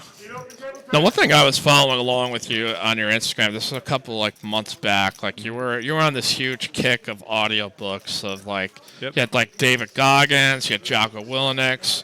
Like, I mean, there was a ton of like really good ones, and I'm trying to remember all of them off the top. Like, what were there any that were like specifically for poker players that might have been helpful, just as far as maybe mental toughness? Because I like to think that they kind of coalesced with like life in general, as for some of those things that you were reading about or listening.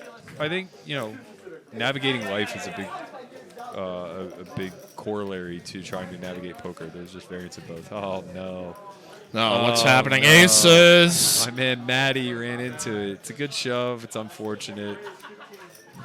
The poker god shining on Mr. Von Kennel here as it's kind of good karma. You make this place. Oh, but it's gonna be. Oh, we got a king high flush drawn. More outs. Still got life, and he's gonna dodge it. Double gutted flush draw. One to come. You know, we were gonna have Sam here in the commentary booth, and I just like, Sam, go win the tournament. I just like don't even think about it. Like, don't even give it a thought. Like, we have plenty of good people here that can chat about the hands. But he's usually here on our Sunday final tables that we stream. Can we have a $150 6K guaranteed prize pool tomorrow? We will not stream the final table, so we're going to have the 5-5 no limit cash game going to be streamed here on TCH Live. But then the following weeks, we'll look to have that back on the air. So, holy moly, this a lot of action. It just kind of goes quickly. Yeah. Like, I mean, the thing was, like, when we've had some of these cash games, like, these hands percolate. They take time to develop. You're like, okay, what's the decision here? Here comes the 3-bet, the 4. It's just like, boom. We're right here in tournament poker. Yeah, this is Turbo-esque. It's push fold. We're going to see some cards on their backs. So we've Matt Liu. I don't think anybody's going to feel too bad for Matt, but he takes some $3,000 here today. The final table here of the $300 plus 30K guaranteed prize pool here in the late evening. It's 3 o'clock. Oh, wait, okay. I just realized we're in the daylight savings time because I'm like, how is it 3 a.m. already? Yeah. Take a breather here as Neighbor's going to race up here with 3 deuce. Bloom now with queen 10. Wow, it gives that up too as Augustine also going to give that up. So our guy Berkey going to take a break here at the Solve for Y Academy. I am rocking right now the most very comfortable Solve for Y hoodie and hat. I'm not like a big hat guy, but I think I converted. Pretty stylish. We've got our TCH merchandise obviously at the front desk of each of our locations. Not just here in North Austin, but in Spring, Texas, and North Houston, and the Rio Grande Valley and Edinburgh. We've also got 2 TCH Dallas locations on the mend. You can subscribe to the From the Felt podcast. Bill, Sam, and Ryan to get all that necessary info. It answers all your questions. All right, King 7. Again, smash that like button. Appreciate y'all's support. Again, hit subscribe. So,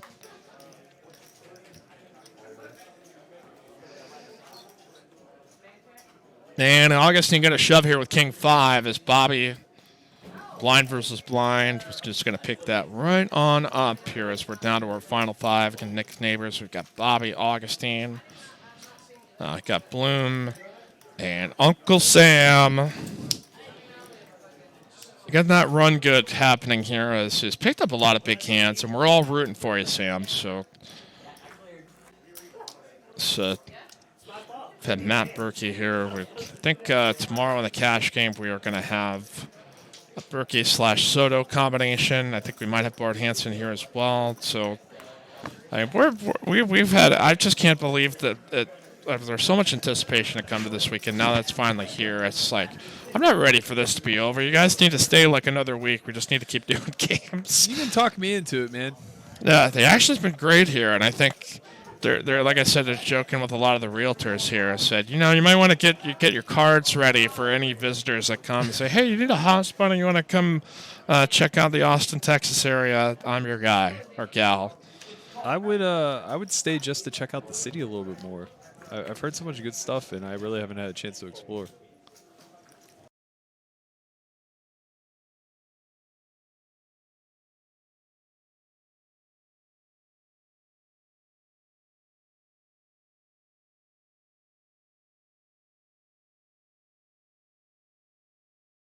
All right.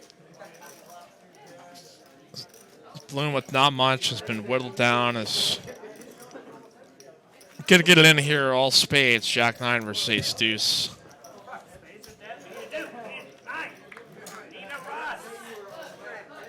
Well, he's gonna outflop it. Yes, but still a draw though for Bloom. Oh yeah, draws him. Sam's getting Jack or 9. Man, just gonna cap it off there with the straights. Bloom will double up here to 505,000. Here on TCH Live here Saturday night. I think we're feeling the drain here as we got the daylight savings time spring forward. I was so mad when I found out. I thought it was like going to be another weekend. Like I got to be back here at 10 a.m. tomorrow. So the grind never stops. But we love being here. We're glad to have you guys here this weekend. It's always great to have guests. It's been a boom to the room that I think everybody's had a lot of fun. And even at this hour tonight, well just checking the games that we have running. 5-10 PLO going. Got 2-1-3 match the big stack with bomb pots and 4-1-2 no limit with double board bomb pots happening here in the game. So this isn't a 3 a.m. on a Saturday night. So yeah, it's just your typical action. You should have mailed it in, man. Go home, take a nap, make Christian jump in the booth. Dude, that's just no way. I would not pass up the opportunity here to jump on in and tell you a little bit about it and ask a couple of questions. But we got a real hand developing. Jacks versus Kings. Come on, guys. Let's not waste any more time. Let's get it right in here. Very unfortunate. Yeah, it's pretty yeah. Oh, no.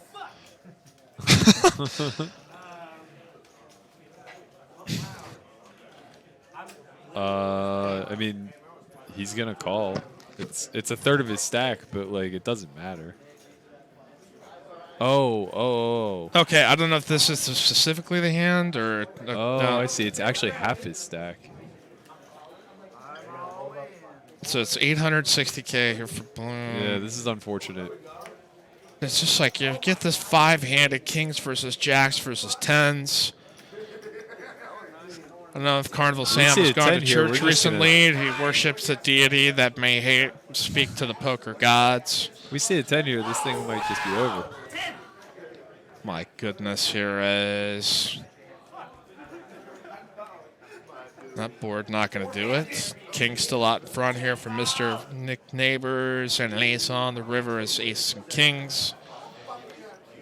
Now I'm really fascinated to see if Nick's going to be able to turn the Jets up here with what's going to be a really commanding chip position.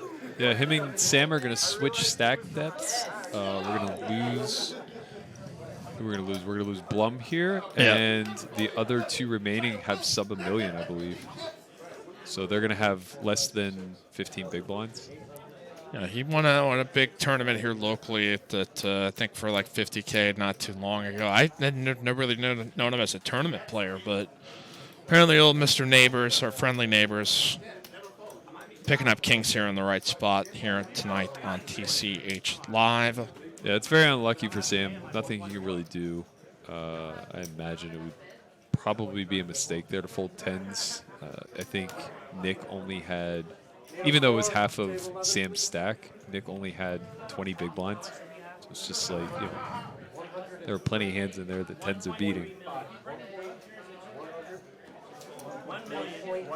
And here in the late night hours here on TCH Live. You can join us tomorrow for the 5-5 No Limit Academy. We got meetup games as well. So, I mean, how many people did you have here this weekend? It was like, I think somewhere like 8 to 10 or so that came from... our guys? Yeah, we had 9 people come through.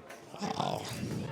And what is that? Is that like a logistical hell trying to organize 9, 10 guys No. together? So it seems like you guys have got a pretty good rhythm with each Yeah, other. no. I've known most of these guys for a long time. They all work for me. It was, it was just one of those things where it was a good excuse for us to kind of take a company vacation and come out, meet everybody here who wants to brush elbows with us and gamble a little bit. It's been a good time.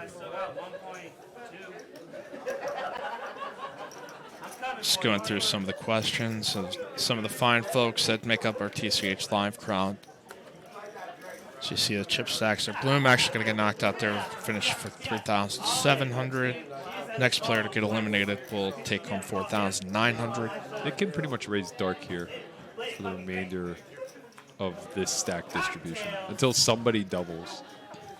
He just has like free reign to just open in the dark. Put Sam in a lot of ICM cages where, I know Sam probably doesn't care about pay jumps, but playing according to ICM, he has to play insanely tight with the chip leader to his right and 2 smaller stacks to his left. Interesting thought there. Again, you've got the multi-table tournament academy, all the content within Sulphur Y Academy TV. So I suggest checking that out. At a pretty fair price, I think, for some of the content. And you're just continually uploading more. I spent a couple of hours on it, and I feel like I just barely scratched the surface of everything you have. It's a lot. We put out content pretty much 5 days a week. I guess I should mention I'm going to be sending Sam all the material, and everybody's going to get an email that's a member for TCH. But we wanted to just thank everybody and give anyone that attends your card house or even watches you guys on YouTube 1 free month of the TV site. So if you use the coupon code TCH Austin at checkout, you'll get your first month for free. All right, there you go, TCH Austin here for the Sulphur Y Academy TV. Again, it's worth checking out here, folks. It's really well put together stuff. If you like Matt Hunt last night, and we talked about this off the air, there's a lot of really simple concepts that if you put a gun to the head, he put a gun to my head and say answer this for pot odds, and I ran out of the room screaming. But no, it didn't quite happen like that. But to think to what you think you know and really put it to the test. Yes. What did we get it? What? See, this is where I understand. Okay. What he's doing a little bit. Because the other stacks are so short, he doesn't want to just give them free reign to reshove. This is kind of fine. As long as he's putting chips into the pot, it's a good thing. But I think he could just min-raise because Sam's so handcuffed. Yeah, Augustine not a believer in the 9 triz. It's kind of the folklore hand that we have here is the 9-3. I've not really been able to understand it. We've had players bluff with it, but the legend of the 9 triz here in the TCH circles it's been growing. We've been trying to make it a thing, but every player that has tried to bluff with it on the stream has lost their ass. So sure. Well, they're afraid, they're a little gun shy of it here at this point. It's a pretty bad hand, I got to tell you. It's not good. It's clearly. It's really tough to do anything with the old 9-3. Get Mike Kimball here with the great Matt Berkey here on our live stream TCH Live.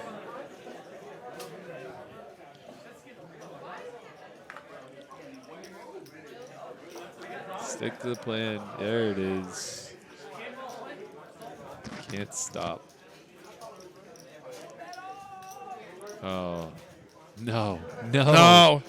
Here he goes. This is madness. I love it. He just does not care. It's a good hand to reshove. It's just, from an ICM standpoint, it's kind of a nightmare. You need to kind of wait out these little stacks. But, it's kind of free money, too. We know Nick's putting in min raises pretty much without any hesitation. I'm just proud of him to be able to stack the chips like that and be able to push it that incrementally and not have it fall over. Yeah, you can tell he's the owner. Anyone else would have been colored up by now. Yeah, he says, give me the Tower of Power, baby. Let's go. Again, we've got the Carnival music queued up just whenever the opportunity came. I think that may have been the best opportunity for it, too, but... that 10th is really standard. There isn't anything he can really do there. big blinds. 40,000, 80,000 with 80,000 big blind ante. This is a one-day event, so And recognize too, like the ante now is huge because they're only four-handed. So really, everybody's putting up a quarter of a big blind, if you think of it from that standpoint, which is a massive, massive ante.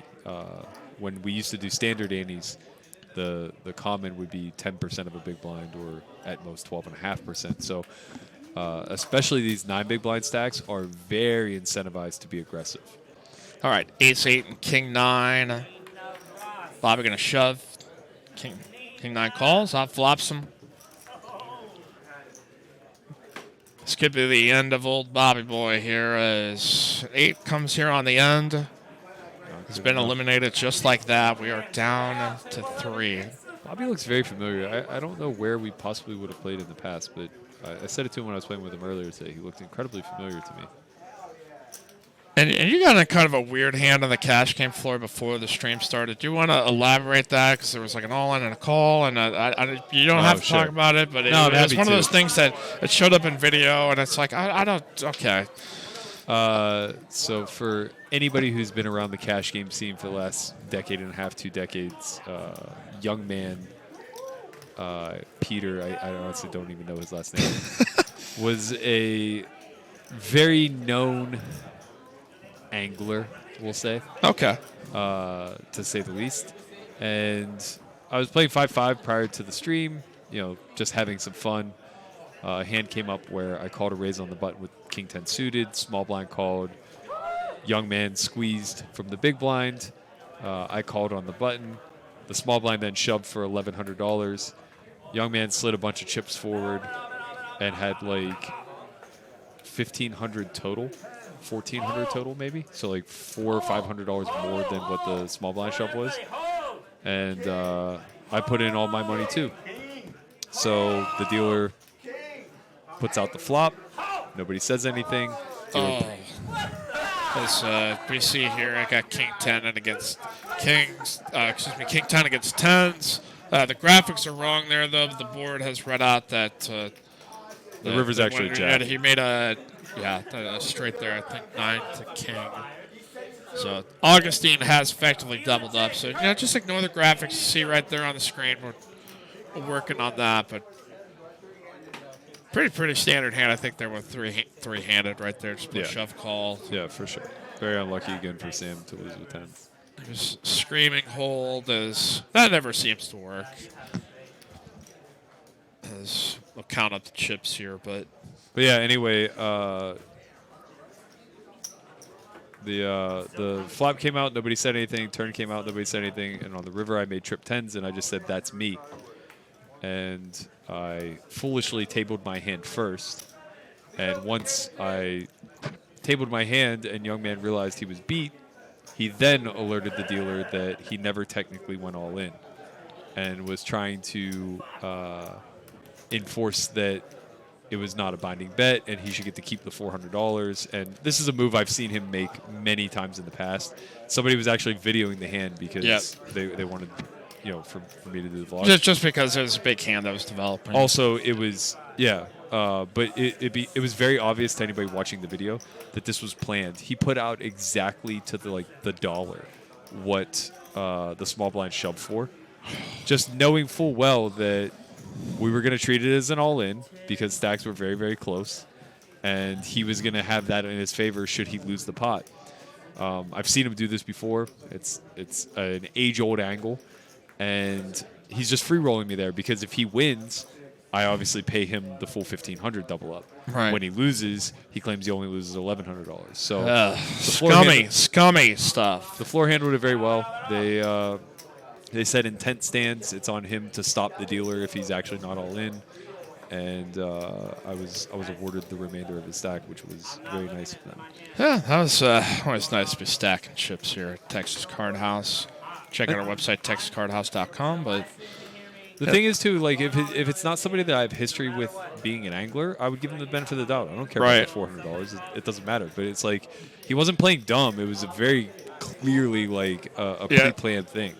So we were talking about that on the stream, like somebody was like, you used the quote, like, you've done this before. So once I said that, I'm like, okay, there's clearly some history happening here, but Yeah, he's a special character. To my knowledge, he's like just not welcome in a lot of places, including Los Angeles.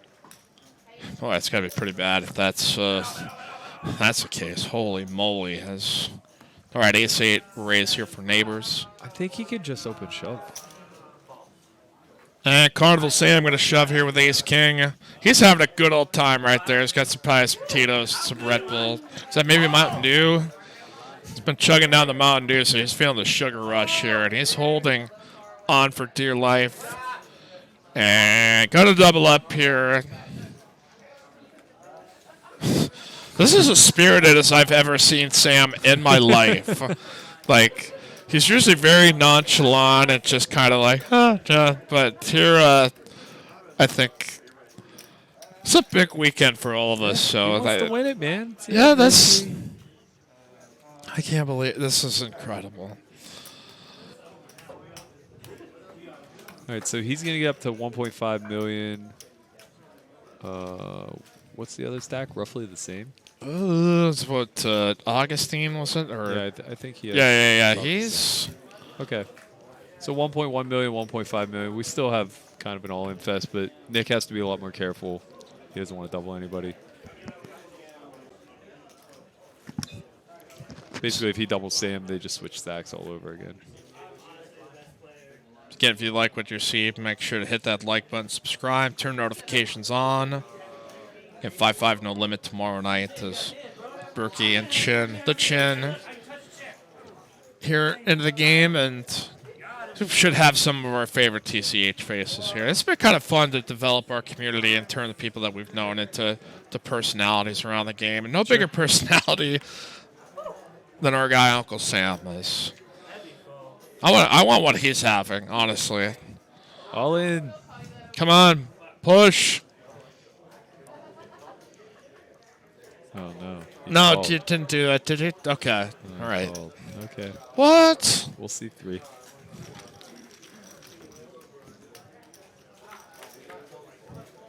All right, Queen 10 versus King 6. Well, this could get a little spicy. Check, check. What? What is going on here, guys? Both should be betting. Start piling in some chips. Pound it. Pound the flop here, Cup. Neighbor's going to just cautiously check back behind his... No.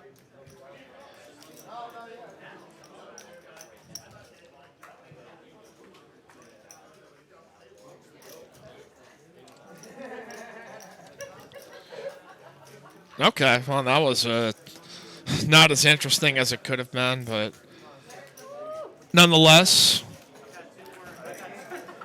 I think, all right, why don't we enter this here to the chat box. Press 1 if you're rooting for Uncle Sam, 2 for neighbors, 3 for Augustine. Way to engage with the audience, get their direct feedback. 1 if you're rooting for Uncle Sam, 2 for Nick Neighbors, 3 there for Augustine. Just turn it into a popularity contest here, Berkey. I think it's reasonable. Again, all of our all of our episodes are archived here on our YouTube channel. So, All in, my man. come on, get it in. He puts himself in these like very tricky raise fold spots. It works whenever he has the best hand. He's just gonna win. I actually think Sam can defend there. Yeah, kind of surprised he wouldn't. Yeah, facing just a min raise. I know everybody's a little bit short, but like you flop any equity whatsoever, you kind of catch people with their pants down. And like we joke with Sam all the time that's like Sam's not exactly going to do what you do in these spots and, Sure. and do some of the advanced language. We're just like, you're just shoving here, right? Even in the most ridiculous of situations. So hey, he's been relatively disciplined here, so maybe that's why he's making a deep run.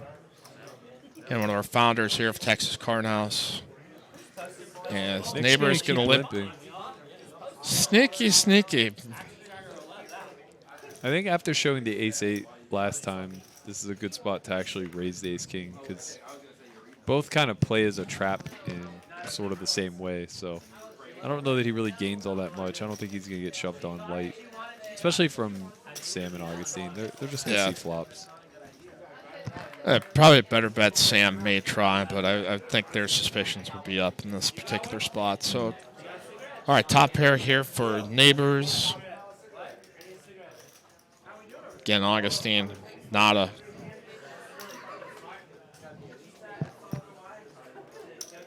I was gonna say that's not even the minimum.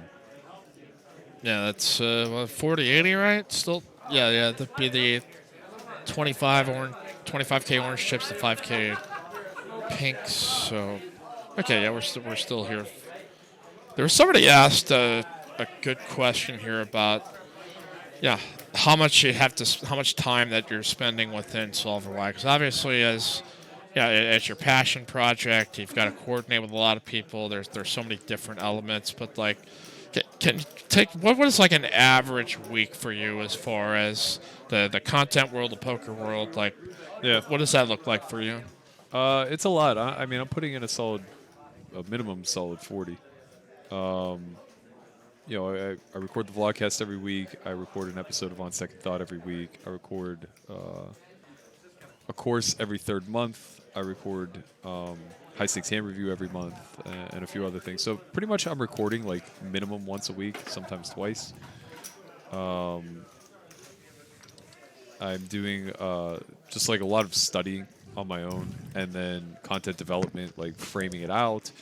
And that's just kind of like from the actual content creation side. I still have to like construct and operate the business. So there's the whole back end there, worrying about marketing and finances, and it's definitely a lot to undertake. It's been a huge learning experience as far as how to navigate the business world.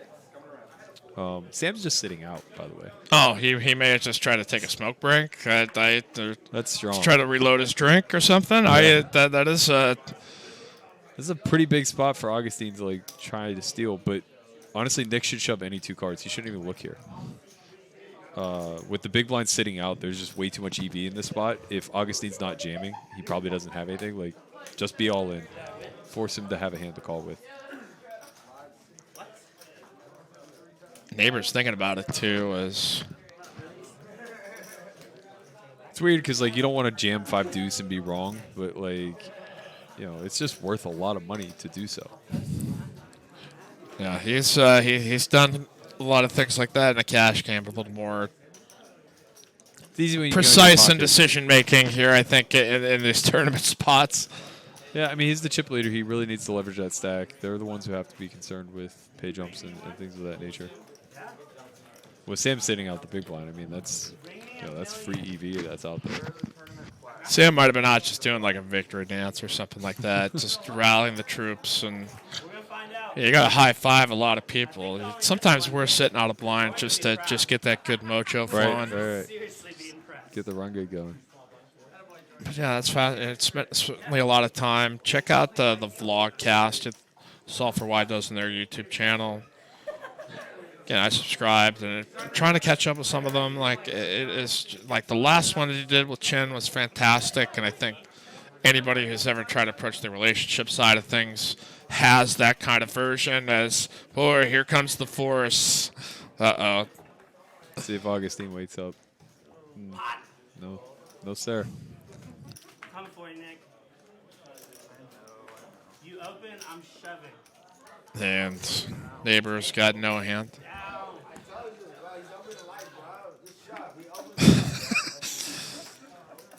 I think Nick's kind of forgetting like what got him here. Not that he should have been more aggressive with that hand in general, but he kind of got himself into this spot by making like some really questionable shoves. But he was the most aggressive player at the table. Now that he's gotten chips, there's nothing to preserve. Your greatest leverage is threatening their tournament life at any given time. So I'd like to see him kind of ramp it up a little bit, do a little bit more raising, do a lot more shoving for sure. Sam could be all in here. This is totally reasonable. 20 big blind shove. That's a good spot to be aggressive. King 5 suits, probably a 3-handed shove there. This is a layup shove for sure. Can't call. Come on, dude. Just too passive. You're killing me back here, Augustine. You just lit 9-4, realize its equity, potentially. This is no bueno. I understand like where he's coming from here, but like I mean, to be fair, he's not getting limp shoved on. Like, that's just not going to happen. So, like, maybe that makes this kind of okay. But Augustine's definitely not folding a hand this pretty. It's your card house. It's ladies' fun. You do what you want. It's ladies' fun. Listening to Sam here on the tables. Again, I'm so used to hearing him so reserved, but I think he's living in the moment. Second pair here for Augustine. This is a tough board to see bet. A lot of the limp call range is going to smash this Broadway type texture. Definitely going to see a call here. Augustine's getting pretty invested in this pot. 810,000 in the pot. He has 855 behind. I think any club he's going to be all in. Obviously, any jack or 10. Oh, well, that makes life that really is easy. the hammer right there.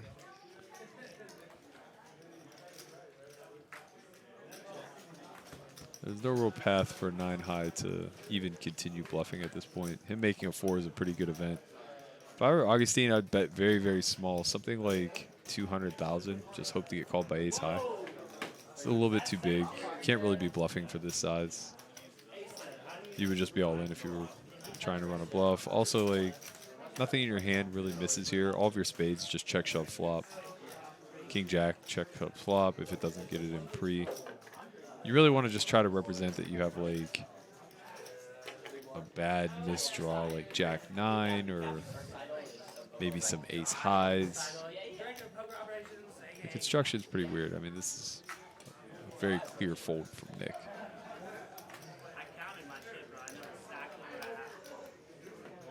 Gonna take his time and think it through. See if maybe his 4s and 10s are good.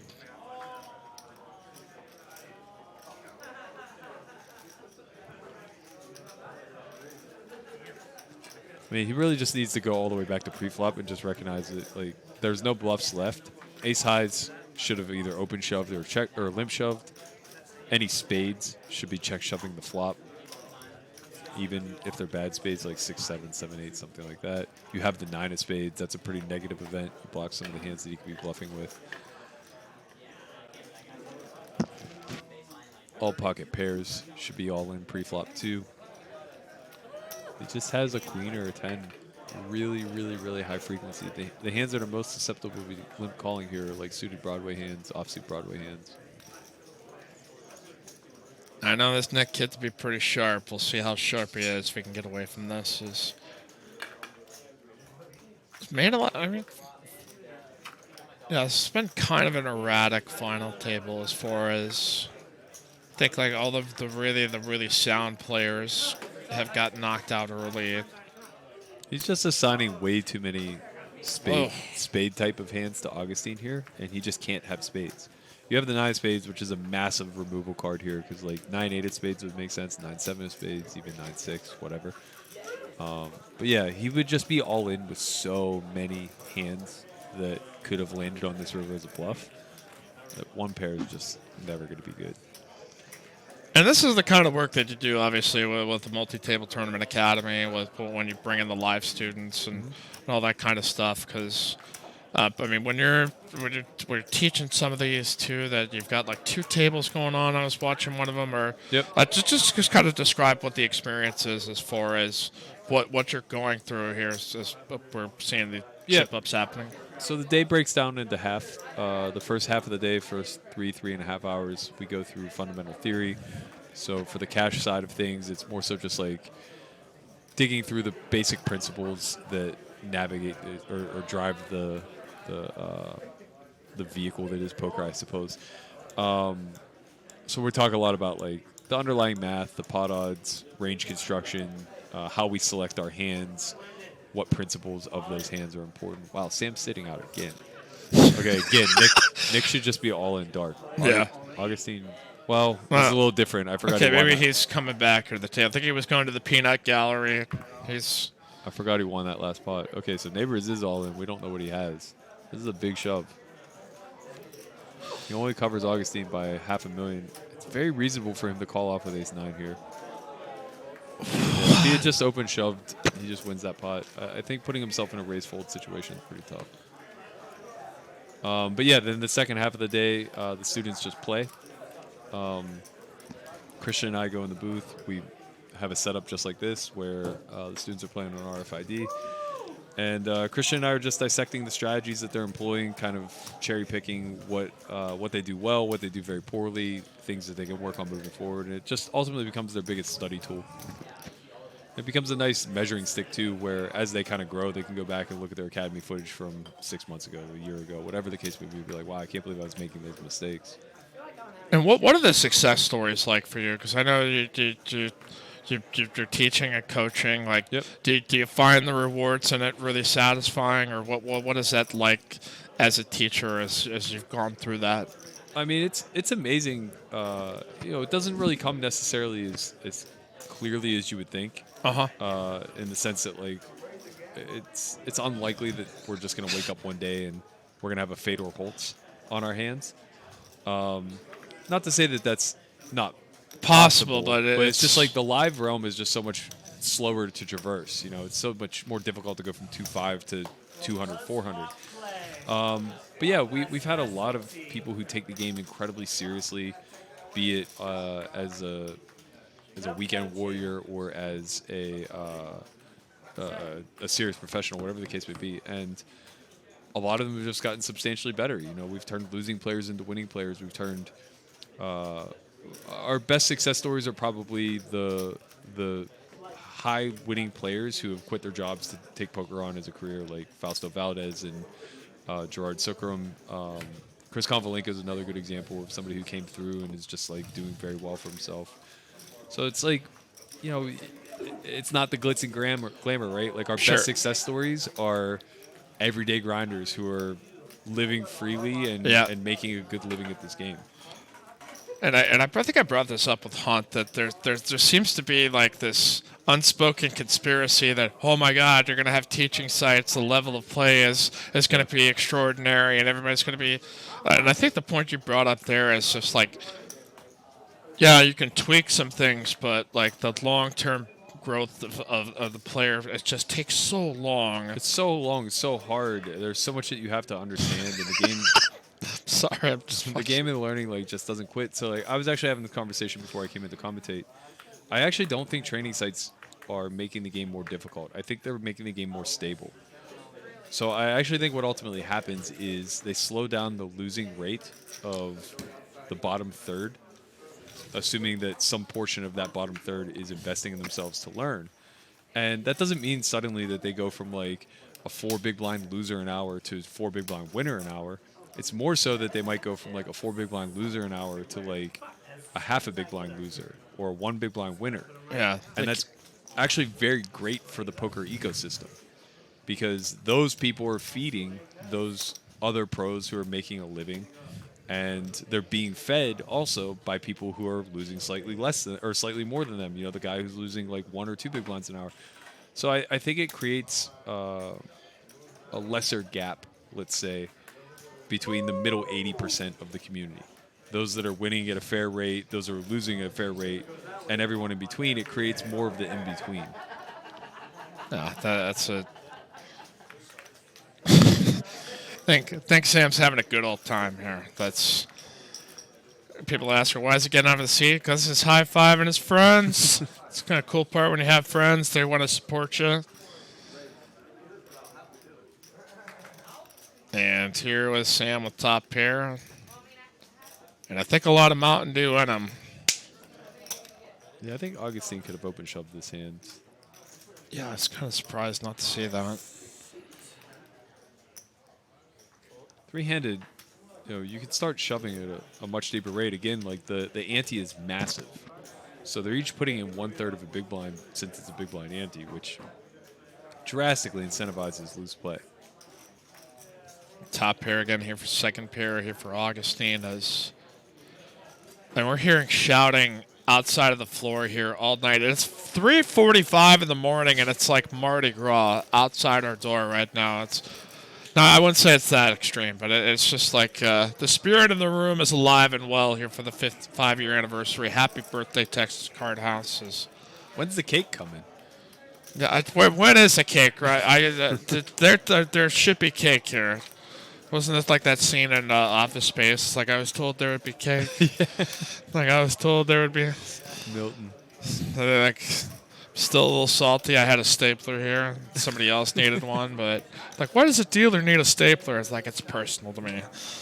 But again, chime in here, the chat box. Make sure to hit like and subscribe. Turn the notifications on. We got again, not only just the cash game on Sunday, we'll have the cash game on Monday, 5-5, no limit as scheduled. How many days a week do you guys stream? Three days a week right now. So it's we do Monday nights, Thursday nights, and then the Sunday night tournament final table. So the Sunday actually was a really interesting draw because tournaments have been kind of up and down. And once we implemented the live stream and said, hey, we're gonna stream the final table, like then all of a sudden we started seeing the numbers come up a little bit. That's interesting because it's so late at night. It's not. I mean, generally with the tournament structure that we have for Sunday, you can usually we usually get to the final table, I think, somewhere around 7, 8 o'clock. Yeah. So. Yeah, that's pretty good. That's 4 o'clock West Coast. You're gonna get good viewership there. We've got a raise and a fold. Yeah, and I've been on just about every single one of these. I think so 30. So it's been getting a lot of reps, a lot of practice, and figuring out what I don't know about this game just about every single day. So well, it's not your job to know. Yeah, that's exactly. I'm here to entertain. Yeah, try to be the medium between our audience and the experts. So I just have to know enough to not sound stupid. Sure. So that's very fair. Well, this has gotten a lot tighter. Yeah, I know. We were trying to pump the excitement up here, even though I think Sam's providing the visual entertainment. Yeah, I think Nick's in a weird spot where he's just not really sure how to best leverage his stack, especially with the fact that Sam's willing to take on risk. Yeah, his don't give a rip factor is so now this is the highest point of his range there. Yeah, I would like to see a lot more. So, like, in this situation, this is a pretty good spot to just shove. You know you're not being trapped. You've already seen what he limp calls with. You actually dominate some portion of that range. He obviously can't limp call off. Raising here is too sketchy. You allow him to kind of come along. And when you have him actually dominate like this, he just folds. I think shoving is ideal there for Nick because if Augustine limps a hand like King 10, which dominates him, he's never going to call off his last 20 blinds. So he's just going to limp fold at a high frequency, and he's probably not limping very many hands that are trapping, like ace queen, ace king, whatever the case may be. So I'm trying to see. I think the green chips are now the 500,000. The navy blues are 100,000. The kind of brownish orange 25K, and the pinks are 5K. So we're I'm the only one drinking, Matt. the tower of power is no more there for our guy Sammy Von Kennel. Again, if you guys have questions here for Matt Berkey, by all means drop them here in the chat box. Good questions. I think anybody wants to know what you had for breakfast this morning. I didn't eat. You're a beast. You're a machine. Just fast. Machines don't eat. They just lubricate. Fasted until 4 p.m. Had some bone broth and rice, a little bit of chili, and called it a day. All right. See, nobody's dragged you to Whataburger here yet. All right, Queen 9, 9-5, bet fold.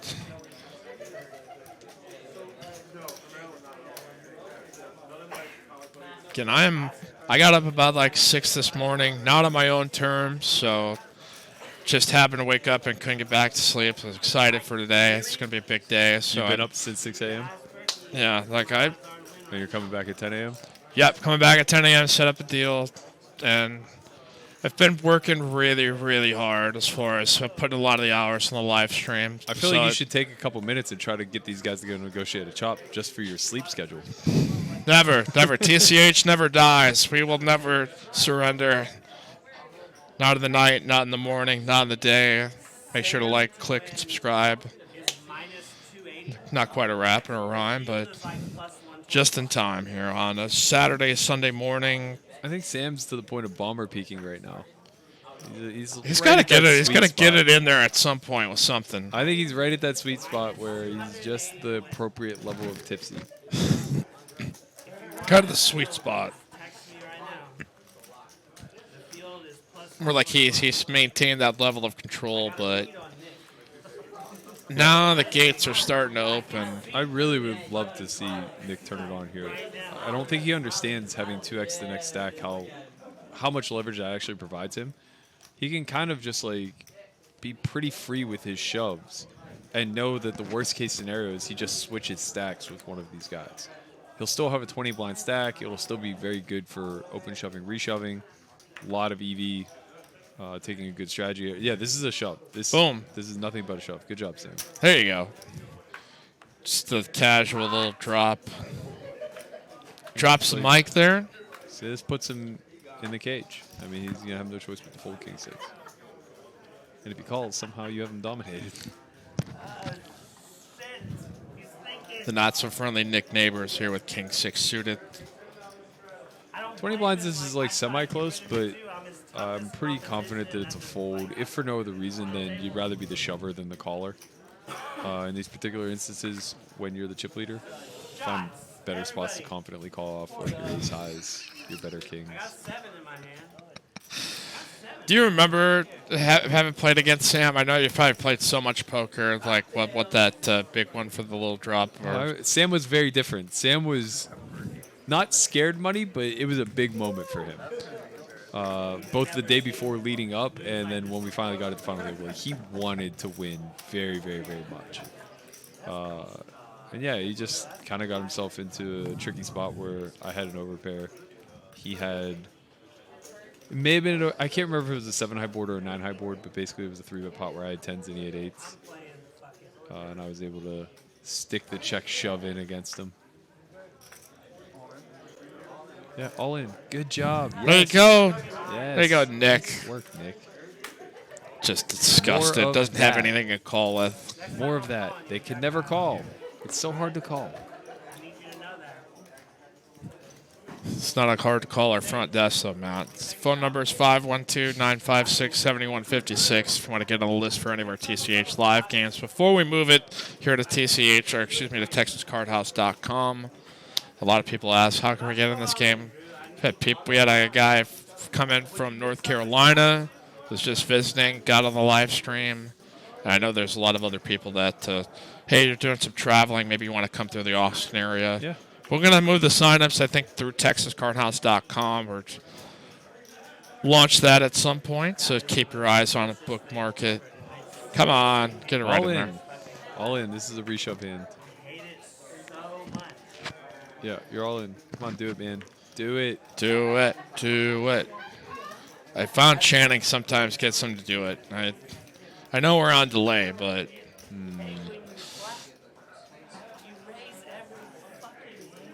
Oh. No. This has not pieced itself out like I thought it would be. I thought we'd really see some wicked wild aggression, but there's been some mixed in there, but... Well, 5's full here for Nick, and no hope for Augustine to... Yeah, just keep checking. Hope he makes a pair. Just like make a pair, All make you a can do pair. is just try to win one big blind here. 9 high, probably not going to do it. Can't really bluff at this board either. It's just impossible. Any hand that limped in that's willing to check down is pretty good showdown value.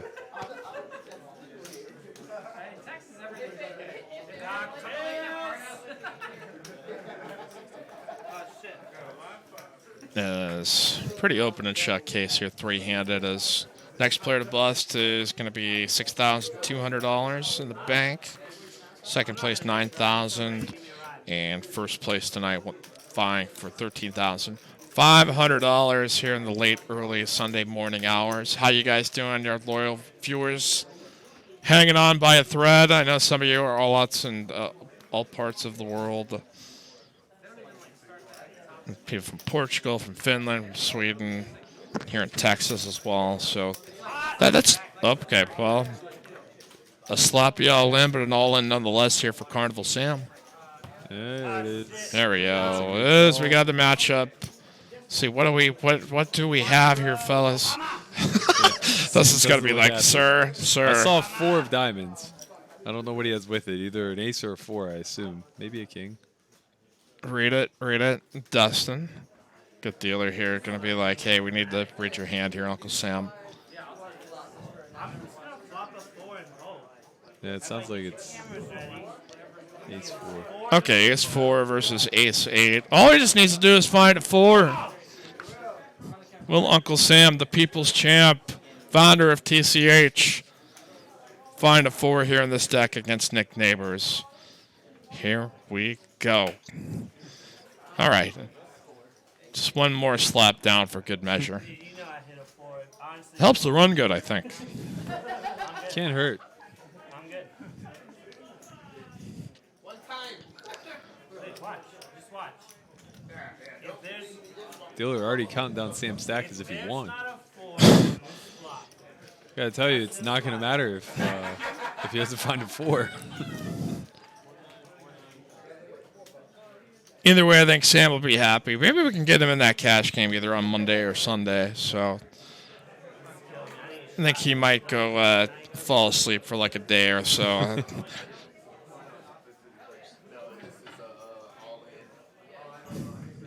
All right, so we'll total all the chips up here.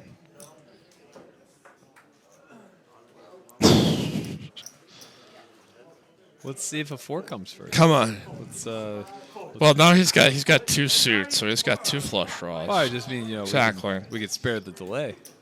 I told him I'd let him buy out. Anticipation. Never far the greatest moment here in this tournament, obviously.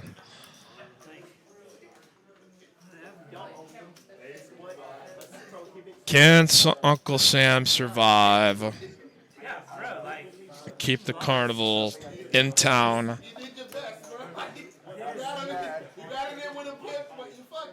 I think it's often hard in a dealer in this spot where you got a chaotic situation of people yelling, screaming. It's a dramatic spot. We just want to get the chips right. So regardless of who does win or lose, we can move on to the next hand. So I think I'm going to give my boy Dustin too much heat here in this spot. Just trying to make sure we got it all right. What are the blue chips worth? Those are the 100Ks. The navy blue 100Ks, and the greens it looks like are 500s. There's way too much out there. Yeah, I'm kind of confused by what's going on. Sam but- has 1.1 million 75. It looks like. Oh, sorry, 1.5 million. Okay. Or 80.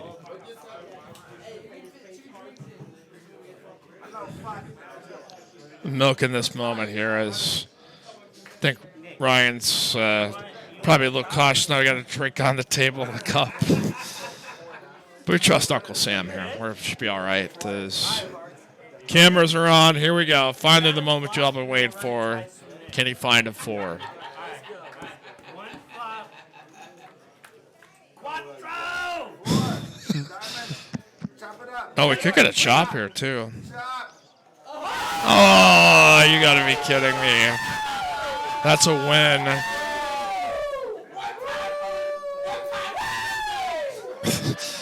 Coming for you, Nick. Oh, I love it. It is not the most fantastic poker there is, but it is good to see Uncle Sam having fun out here. What That's a long walk for a short drink. Jack 5. Still may if they put a jack out there. Ah, that's the exact opposite. We're gonna make this pot very small.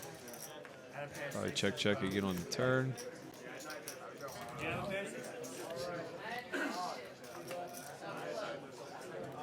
Maybe a 1 big blind bet. Can you imagine how tired these guys are after playing this all day? We started at 12:30. We are now hour? I mean, you're Yeah.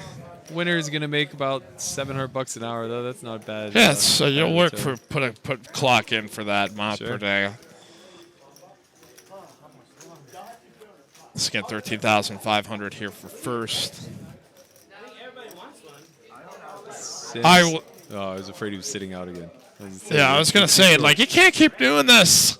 Some of his friends has got to be telling him like, no, you can't just sit out of hand. There it is. And a quick fold by Augustine as just passing chips around back and forth. All right. I'm not even kidding. I have to be so bad. I even win. It's the carnival still going here at TCH here on Sunday morning. What games we got going on here? I still think That was a big chop for Sam. It might ultimately prove to be a bare minimum of a 3K chop. It took him from being pretty much tied for third place to having like a 1.5 times chipped advantage over Augustine, who now is like the favorite to finish third. All right, here Shoves. You're not being trapped. You know you're not being trapped. You've seen it.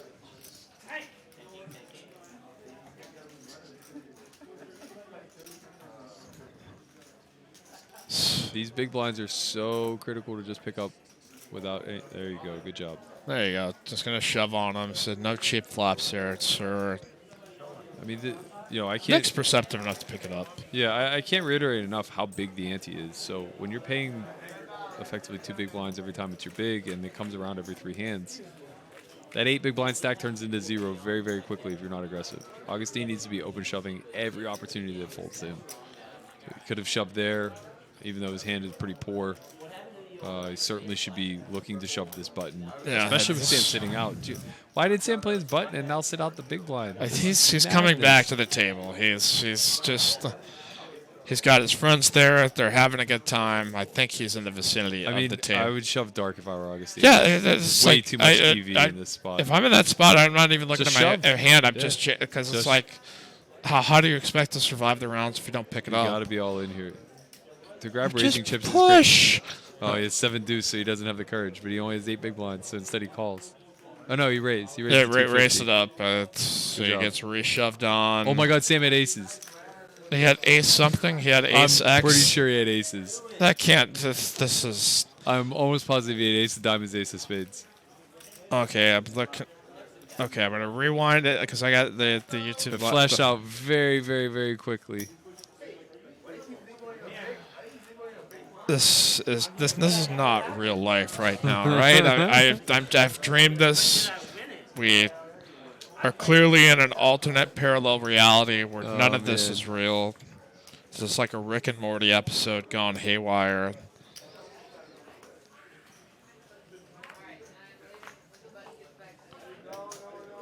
Neighbor's just going ahead pounding. Yeah, his cards don't matter here. Augustine should be calling pretty loosely. I would say anything 10 high, double gapped or better. Jack high, all Jack highs pretty much calling. Yeah, he should be calling off with 10-8 there, I think. It's pretty close. Yeah, I'm going back here to the replay. It's the thing I hate now that we've gotten replay into sports now that like it slows down all the games like football, baseball. We're gonna try to do it in baseball. That it's just like now basketball is trying to incorporate more, and none of it has made any of the games. You're like, oh boy, thank God we had all of that replay. I think it's pretty necessary for football specifically. It's such a fast sport. Yeah, absolutely, and it's Augustine getting being whittled down here as he's got 4 big blinds. I don't know, maybe he's trying to just wait out Sam, but I don't think he can wait any longer. He's just trying to control the way the money goes in too much. Nick should just call. It's 3 big blinds. There's 6 in the pot. You're getting 2 to 1. It's pretty much calling you 2 there. I guess we're interested. I think the chat is saying that it was like ace jack or ace 10 or ace deuce. Like I don't think it was aces that Sam was not present for, but I am. Nothing has made much sense. So, but if you guys can make sense of it, by all means. Appreciate your support here. Remember to hit the like button if you like what you've seen. Augustine has to be all in here. Just got a chance. Okay. That's nice. Get it in. There you go. Ooh, that's close, Queen 9. There's kings here for Mr. Sam. See, this is what happens. You try to control the situation too much, you miss as many plus EV spots. You feel good about getting in for 6 blinds with King 10. Flexing. Right He's still got some life here. Maybe Augustine can't survive. Oh, you gotta be kidding me! You have gotta be kidding me! Oh, what do I know? This is so wild. What do I know? I just, is it karma for flexing that hard? Like, All right, now Sam has 5 blinds. yeah, and I don't think you're going to have to pull his arm to have to shove in a hand here, but this is.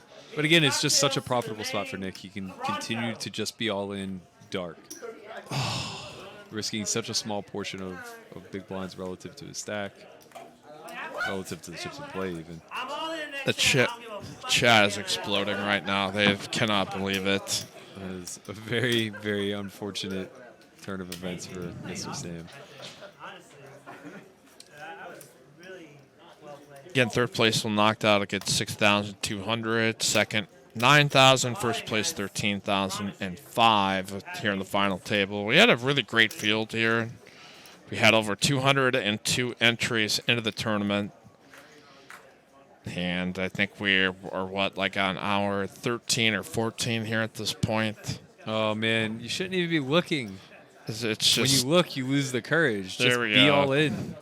We've got a blind Very all in easy. and a call, and it's just a casual flip over of. I mean, 10-6 is the best hand. 10-6 is It's the best like- hand. You just open shove. Sam has to Sam's make a having fun decision. with this. You want to run it twice? Can we run it twice? Can we run it twice here in the tournament? Oh! That's big flop. I mean, he's well out in front as it is, and just a hammer lock on that flush. That'll do it. Sam will double up here. It They're does. going to swap stacks again? Oh my goodness! Just it gets it. Lord taketh and giveth receive. 12 blinds, 7 blinds. Nick be all in. Nick be all in. I'm always trying to think of like creative ideas for tournaments because I think like now they're all the damn same. So like here's my idea. Tell me this is dumb or stupid or genius. Okay. I call it like the run it twice button. You get one of them, and at any point during the tournament, like before the action comes out, you can throw. Now if you have the run it twice button, you can negate it. So that if but you give up your opportunity to be able to run it twice. I call it like a run it twice tournament. It seems really complex. I know there's no way to be able to formulate rules that I think everybody. It's not that can complex. Honestly, tournament directors, it's a nightmare because it keeps people around longer. Because then, like, at what point can somebody declare it, or at what point? But I'm always just trying to feed ideas here to the people to again find more ways to make poker fun. Because, like, I don't think short deck. I don't know. I've not gotten to see much of the streams. Do you have any opinions on it? Short Because it deck's just nice. seems like fun idea and concept. I don't know if it's in reality. Short deck's really nice, especially for inexperienced players. The problem is that it's easier to study than No Limit. So people who are privy with the technology. All in. Let's go. Come on, dude. Augustine, you have 7 big blinds, man. You can't be limping 10-8. Now it's a huge mistake to be folding that hand. Yeah, I'm surprised he hasn't picked it up. That I mean, he's just gonna get jammed on. Yeah. I think, honestly, like, part of it is they haven't colored him up. I think, like, the mere volume of chips that he has feels like it's more than it actually is when it's 6 big blinds. And I'm Mike Dunbar here with Matt Berkey, the Solve for Y Academy. We've all had a very long day here. As we got here at noon, took a little breather sometime before the final table. He got knocked out 13th in this. At my peak, I had more chips than Augustine does right now. Wow. That was way back at the 3K, 6K level. Yeah, that was several hours ago. I think like by 11 o'clock Central Standard Time. Oh, no, I didn't have more than that. Okay, I didn't realize okay. he had a million. I had like 750K. I had more chips than Sam.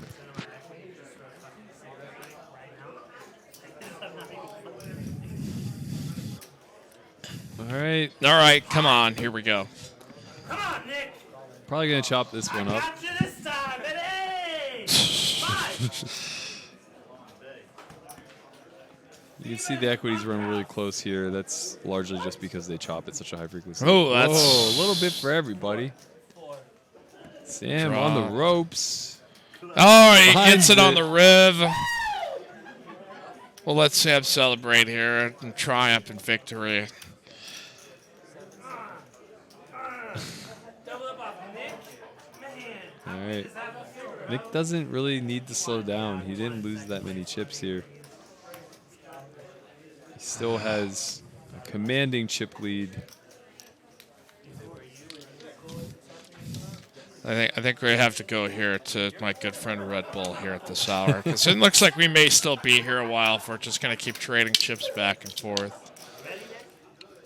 But we're here for you here on TCH Live, sleep deprived or not. We're going to keep going. Go down with the ship if we have to. And you're from the Rust Belt, from the Midwest. I've got a very punch in and keep working Yeah. kind of mental attitude, but As long as Nick keeps shoving, I'm happy to be here. I wouldn't mind it if he didn't even look at his cards. yeah. Because we don't get to look at them, apparently. Yeah, we've got no clue here, but Augustine call. here with Queen 10. We got a Okay. call. Good All right, so we call. make it like an all-in matchup. Oh, We he's got dominated. 10-4 versus Queen 10. It's unlucky. There are some 4s in the deck. Nick, I don't like our situation. Okay, we got Chopportunity here. Yeah, do we? That's And no, Chopportunity. actually, Queen High is gonna Oh, be yeah, okay, sorry. I that's was thinking it was 10-4. Queen 4. I had it backwards. Wow, so that puts Augustine here at 2.1, and Nick here at 2.3. And this now is we just just have a real shit insanity. Like Sam's like, no way, this is gonna be a quick final table, like right before we started. I'm like, This is pretty that unlucky is, when this happens in this particular manner. For Nick to win none of the all-ins and to be dominated twice in a row. It's, very improbable, to say the least. my goodness, is.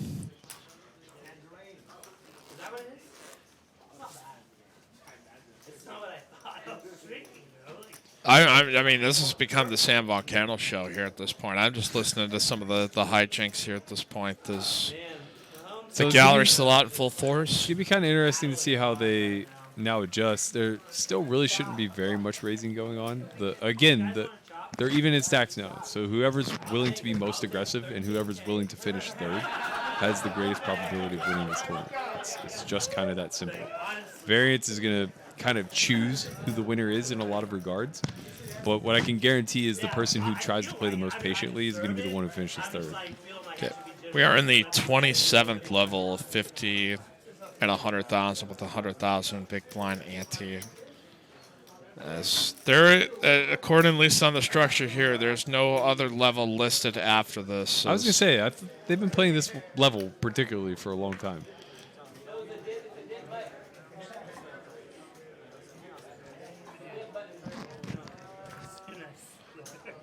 Well, we'll see if the dam breaks here as Pop the door open, Drew. I'm lighting a cigarette right by see some action happening in the background there in one of the cash games. Still plenty of that going on here at the morning hours. There we go, H3 of clubs. So he should limp call off, staying true to the way that he's been playing this spot in the past. My guess is he's probably going to feel like Ace-3 is too susceptible. Okay. That's a Okay, good here we limp. go. Now he should call if Nick chooses to shove. Now that stacks are more even, it makes sense to be checking back and like A5. All right, Can't so really we'll get fly. some heads-up action here on the flop. Oh, Oh, the mother load there for Nick Neighbors.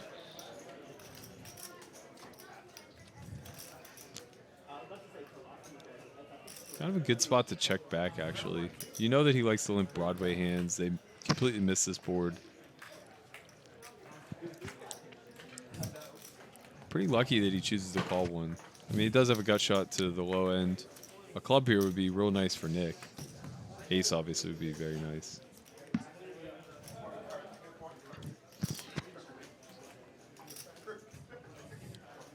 Augustine with backdoor clubs, obviously gutter ball to a 5. We see that's not going to help him whatsoever. Heart turns. This probably will shut it down here if Nick's bets. Yeah, it's going to put an end to the hand.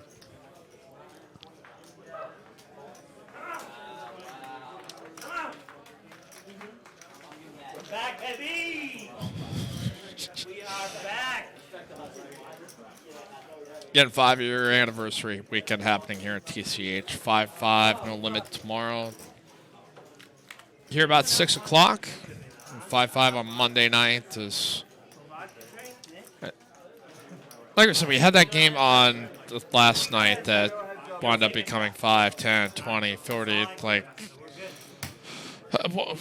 I guess in a wider sense, there's a lot of people that just said, like, this is Texas poker. It's like, do you really feel like this was something unique as far as what you've seen, or is this kind of what some of the poker landscape exists throughout the country? I've played games that were 200, 400, 800, 1600, 3200, 6400. Right. It's just the nature of lineups where people are kind of happy to gamble a little bit.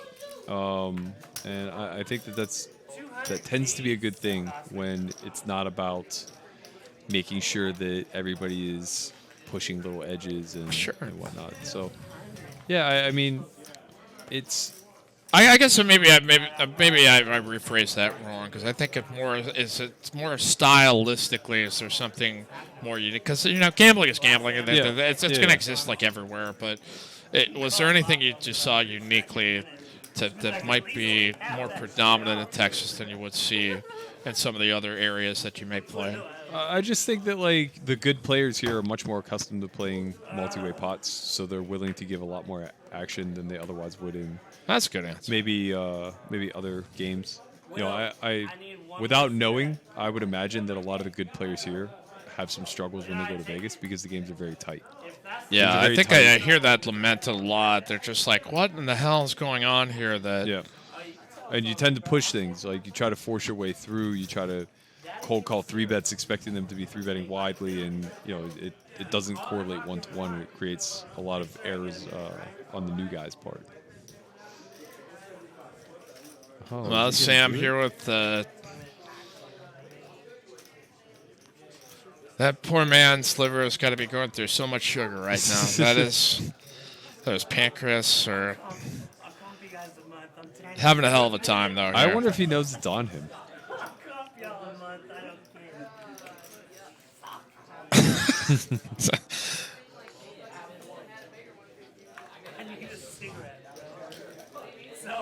I felt very fortunate I was dealing, because Sam's got a policy that if you get unlucky while you're dealing to him, you're fired. So he survived the all-in that he got in earlier on in the day. That's our favorite joke when we have it on the table. So get to stay employed for another day here at TCH. It's excellent for you. Good news. It's really stressful, man. I mean, it's just like... he's in there in the action just to try to make money, and I'm just here to try to make sure that I still have a job the next day. But it's fair. Like, I think it's a fair proposal. We've got a lot of control over it. 3 estancias. All right, what do we get? We all got gut shots. Whatever you want, bro. I think it's going to put an end to the hand, assuming that Nick follows through. Kirk, you witness? 3 estancias and 1 free all-you-can chicas. I don't know how all-you-can chicas. It's a good bet again. He can bet something in the neighborhood of like 1/3 pot. I think like 200 is pretty good. You want a little bit smaller, but it does put a lot of pressure on Augustine's stack. Sam, cigarette in hand.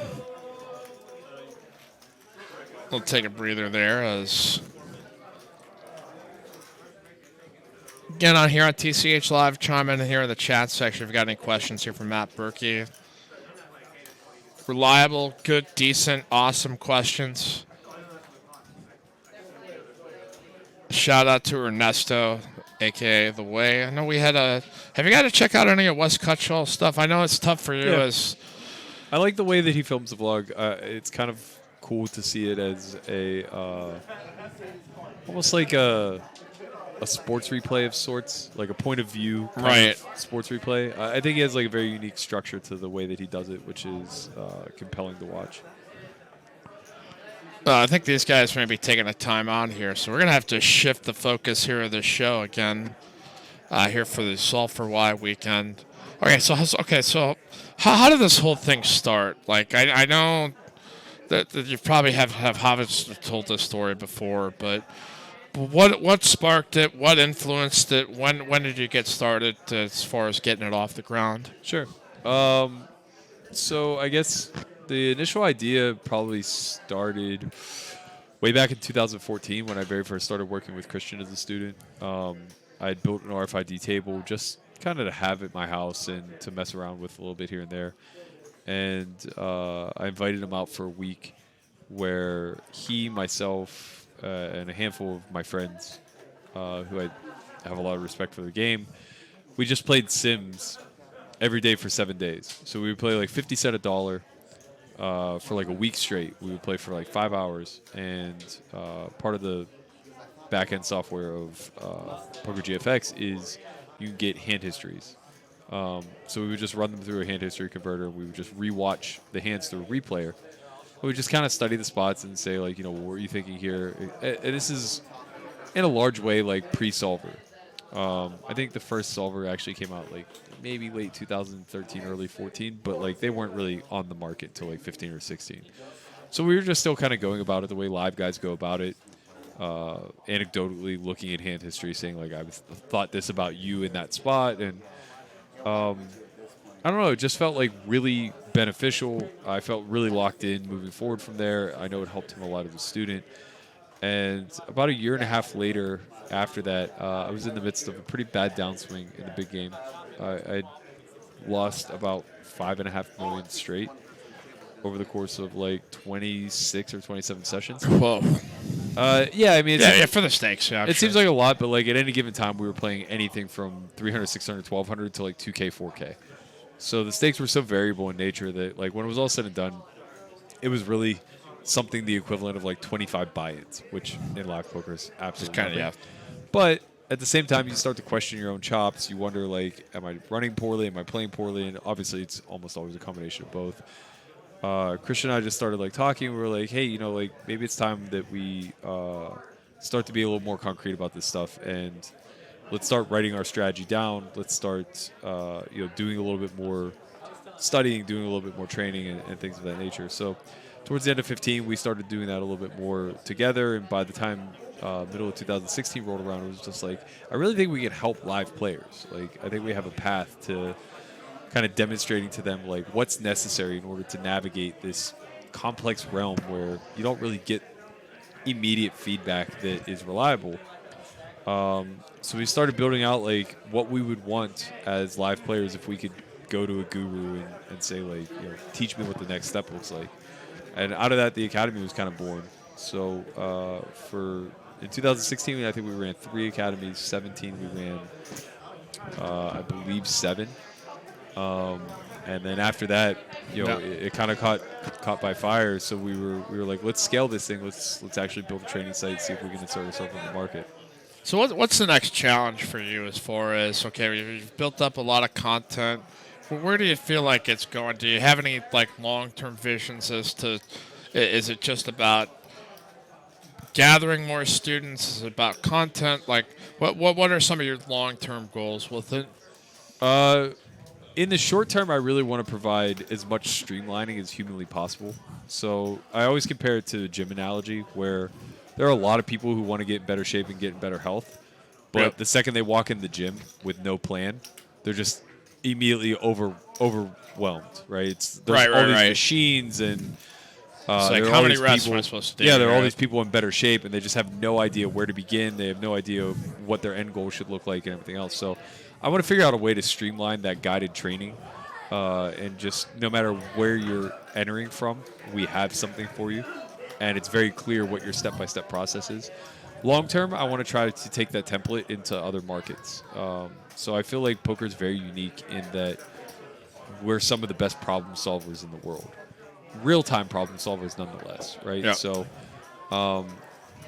I feel like poker provides this unique ability to force people into more objectivity than they're necessarily comfortable with, and from that becomes more efficient problem solving. So I want to figure out how I could potentially scale that into other communities, lean on experts from those communities, be it fitness, nutrition, any other sort of like mental sports where problem solving is like at the forefront.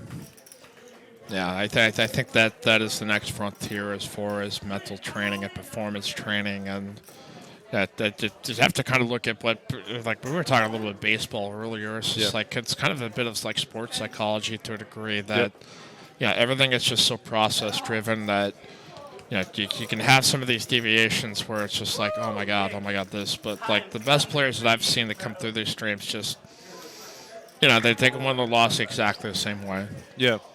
Yeah, I think that for too long of a time, well, maybe not initially, but I think it's like trended away. We ignore the psychological element too much.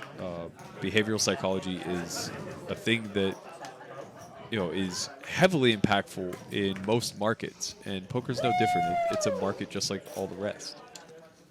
I was gonna shove it. Well, what do we got here with Sam with ace three as play resumed? I think they took a little breather there. This guy's been playing for quite a few hours. I think they have not quite had a break for Fair. You guys aren't. for quite a stretch, so it just took maybe just get their legs loose. As you see the payouts, next person to get knocked out will be 6,200, second 9,000, first 13,500. So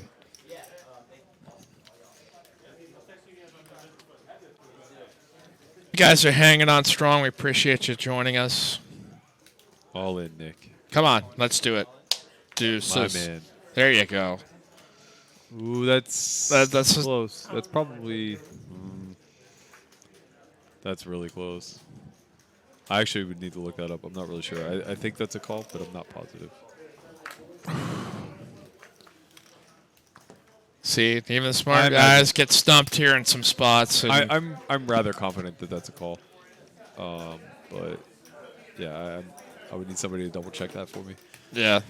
Anybody there in the chat box, a solver? I don't know. We could maybe pull Matt Hunt off the table here and give us a solid answer. I mean, You're not the- getting one from me. The easy cheat is, do you think he would shove worse hands that you potentially dominate? And obviously, he's definitely shoving 10-9 suited, Jack 10. And I think that in and of itself makes it a call. But Yeah, okay. he's obviously shoving all pocket pairs, most of which you're flipping with. Can't say bye to Erica. That was Bones' girlfriend. I think they were originally planning to go see Ice Cube tonight, but Bones wound up making a final table. So Sure. today wound up being a good day. All right, King 10 and 5s. So we got ourselves a real all-in matchup. This might be what gets us the heads up. I predict we're going to have a fist pump here by Carnival Sam. It's going to be pretty tough for this one to chop, so I think that this is likely to get us Keep it in the funk house. close to, if not heads up. Nickel. Nick, how good am I? I got As the we nuts. crawl mercilessly here to I'm sorry. this spot, King 10 versus 5s. This guy's been duking it on here all day. Still safe board there for Sam. Oh, not so no. safe anymore. No. As Sam has just been ruined by the King 10 tonight. King 10, he is going to be having nightmares about here. He's ran pretty below expectation. Yeah, I mean, he had some big hands in there, too, once. The 10s was one very more- unlucky. The Kings was a hand he's just supposed to win. We should be heads up. He still has got a chip and a chair, A though. literal chip in a chair. He quite literally can't even post the ante this hand. It would be awfully symbolic of how this final table goes if somehow he gets a triple up. Yep. It's not even quite a full big blind. It's 90. Well, that makes it more fun. Like, Yeah, 90% of a big blind.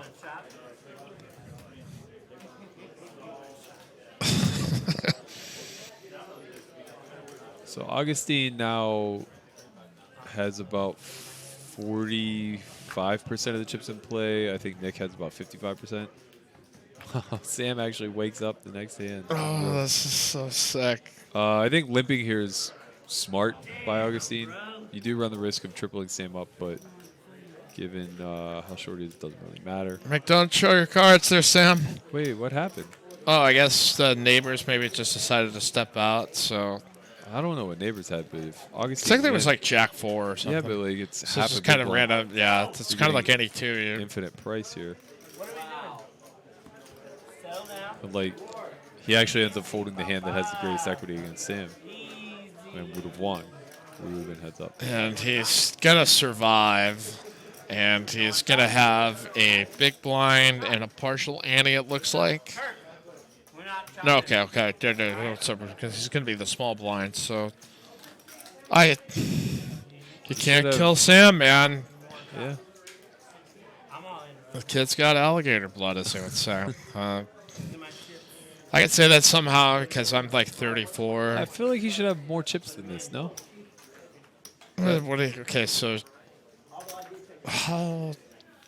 See, he I thought he had had what? He 100 had like. I thought he had 110 You guys, last hand. Now he has 105.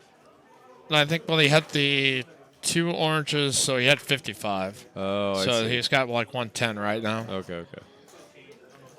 The neighbor's not going to give him the opportunity. That's definitely a raise spot. now, bro. Wonder what he's going to do here. Are you sure? Still hanging on for dear life. He's live. Here we go, boys.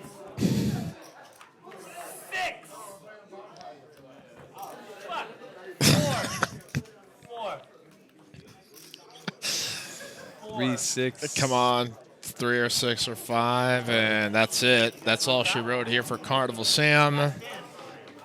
Hell of an effort. There. Very unlucky, but he had a good time. The circus tent will come down. All right, we're even in chips. All right, so we finally got here to heads up, and I feel like everything in the poker world, as far as when you talk about training for like it's equipped for teach you how to do 9-handed to 6-handed. I'm not sure is there a ton of stuff out there to teach you how to do heads up here. Well, it's actually quite the opposite. Most great to elite players learn the game from heads up backwards, so they extrapolate out. That's why the online environment plays as tightly as it does. Okay, yeah. You effectively figure out how to solve for the widest ranges first, and then you continually trim down to more narrow and add in multiple players, et cetera, et cetera. But yeah, this is really the only version of poker that we have any sort of clarity over, because we can actually begin to run solves for heads-up scenarios. Multi-way scenarios are still pretty sketchy, to say the least. Again, if you want to get into some of those solvers and some of the courses at Solve for Why, players that use promo code TCH Austin earn a free month for Solve for Why TV. Did I have that right? Make sure. Yep, that's right. TCH Austin. Put that maybe possibly in the chat box there too. Guys, got to check this out. It's great content. Hopefully it makes me a better poker commentator here in the future. All right, top pair here for Neighbors is...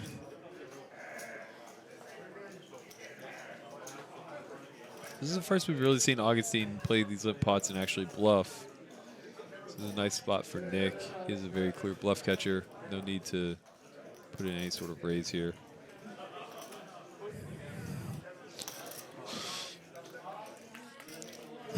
All right, a bet and a call. I think Nick can lead on a lot of the good cards, so like an 8, a 9, a 10. Deuce is another check call. I imagine we're going to see Augustine actually just check back. Oh, he does choose to lead the deuce. I think this is kind of cool. Denying a little bit of equity to overcards, potential spades. You take away the ability for Augustine to bluff, but to be fair, he hasn't been doing a lot of aggressive Yeah, plays. there's not a ton of aggression. I've seen him mix in a little bit of raises, but for the most part, I mean, Nick's the kind of guy that's going to really establish tempo when you get here into these situations. So Yeah, I'll be interested to see how he chooses to approach his button. A lot of elite heads-up play will choose to do a lot of limping, particularly if they think they have a post-flop edge over their opponent. But the thing is that you just gain so much in these scenarios. I assume that they're still playing with a big blind ante. Maybe not. Maybe they took it out. Well, it looks like... Yeah, the ante now is massive if they are still playing with a big blind Holy ante. smokes. 25. I think it's like 6120 this week. We up the level. Yeah.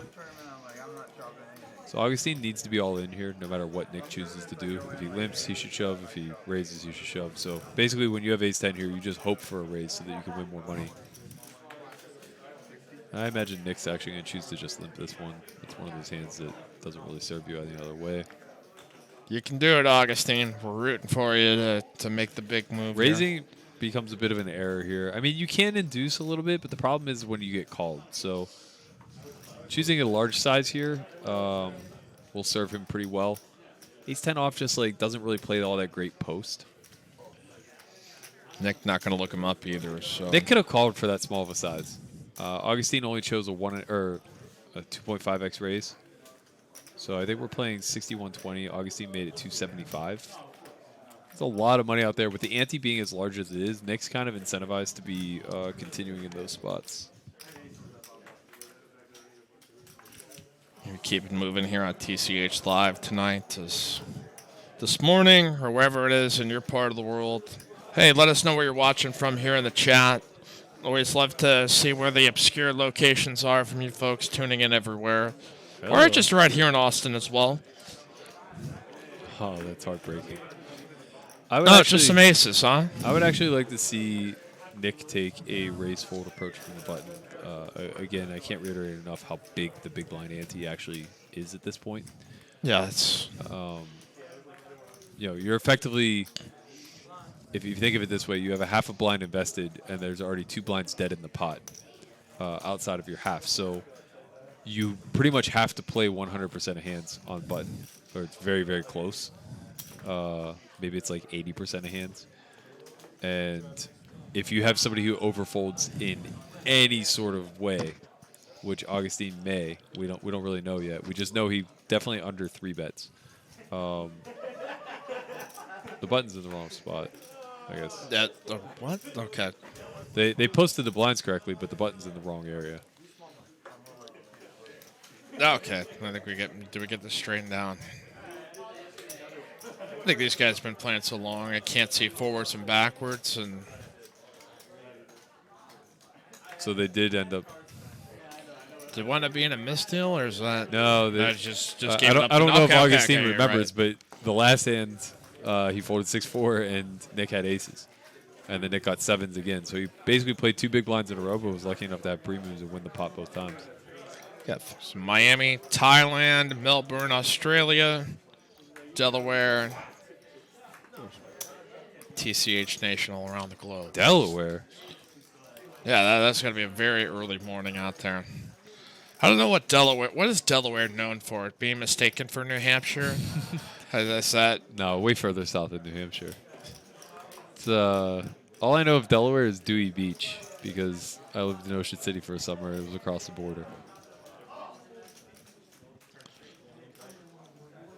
All right, what do we got here? See, the graphic tracker knew that the button was in the wrong spot.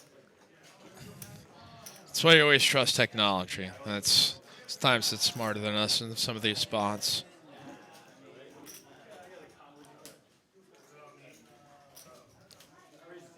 All right, so new hand.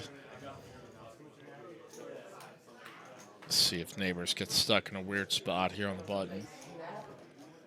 This will be a great spot to see, like, if he takes a raise fold approach, how Augustine. So Augustine should just be all in here.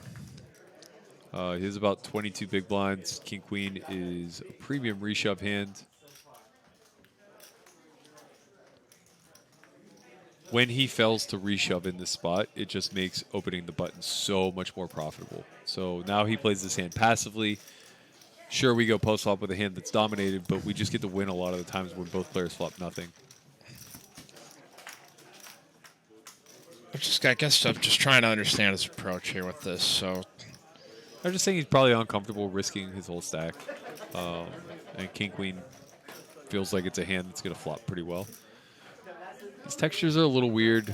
Queen 5, no club. I may be a little bit inclined to just like check back. Now again, if I'm Augustine, I just check shove here. This pot's gone far enough. It's gonna be really hard to win this hand with king high unimproved.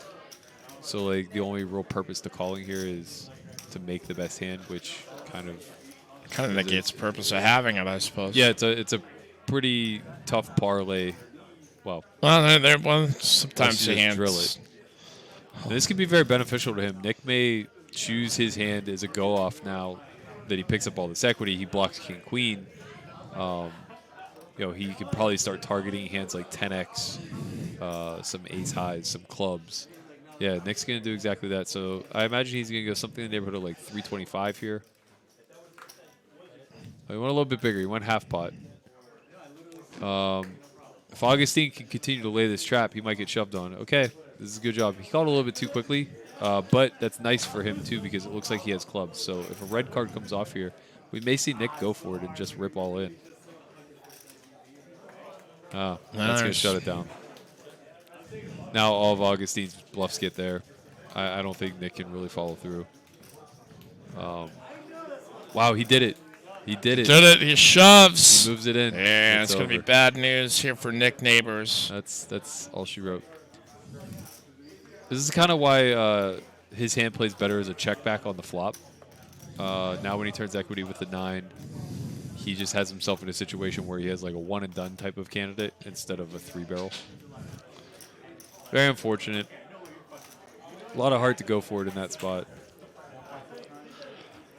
Yeah, you know, one of the first tables I dealt with Augustine was directly to my left, and he played a hand kind of weird. And you ever get that spooky feeling like maybe this is going to be the guy today? But I was certainly not expecting this result to be. But that's the beauty of the game, folks. The fact that I gotta tell you, he short stack ninja'd his way through here. He was down below 5 big blinds 3 or 4 different times at this final table.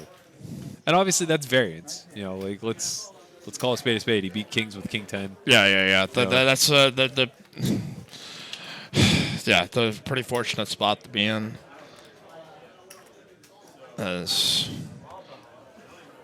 Nick didn't really do anything wrong. Yeah, there's again, a lot to like about what he's.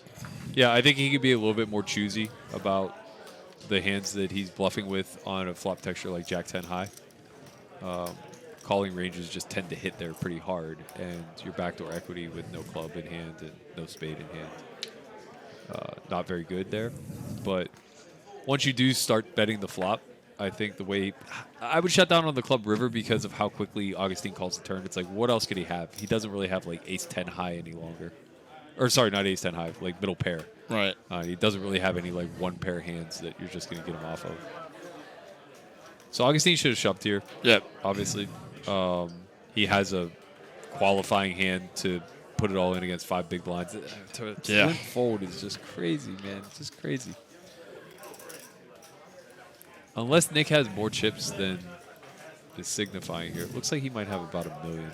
Still, that's 8 big Yeah, blinds. it's a lot of pinks in there. That's. Yeah, he has about 500,000 in orange, and it looks like about 500,000 in pink. So yeah, he's like between 900K and $1 million, about $1 million.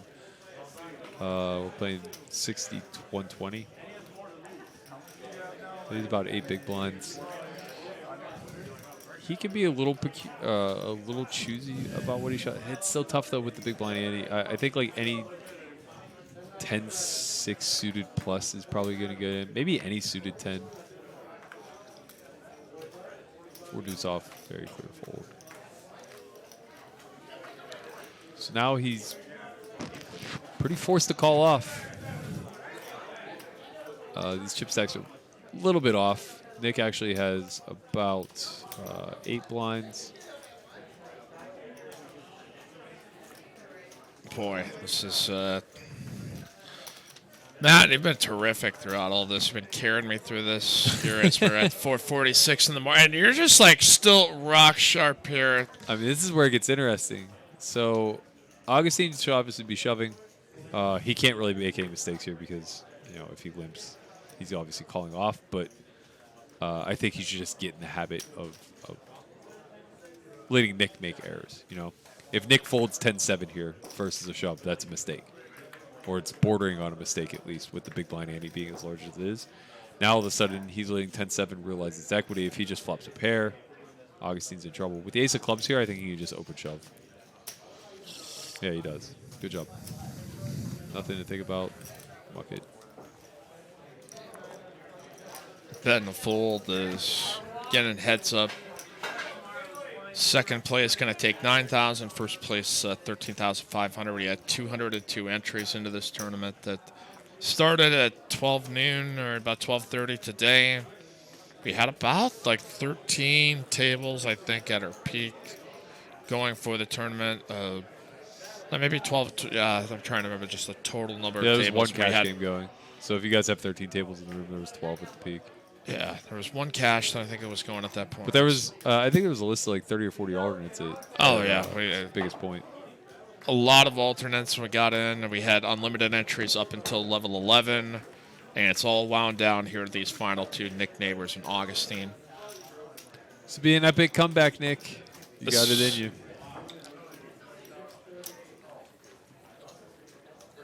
Again, don't forget to like the video and subscribe. Berkey here killing it, as it does here with the Solve for Why Academy. Check out their YouTube channel. Make sure to subscribe. Get up to date on the vlogcast.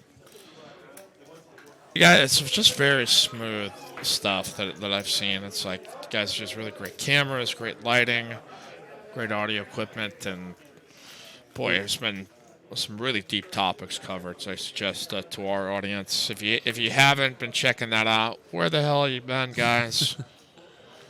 What rock have you been hiding under? All right, so we've got. Good shove. There you go, Nick.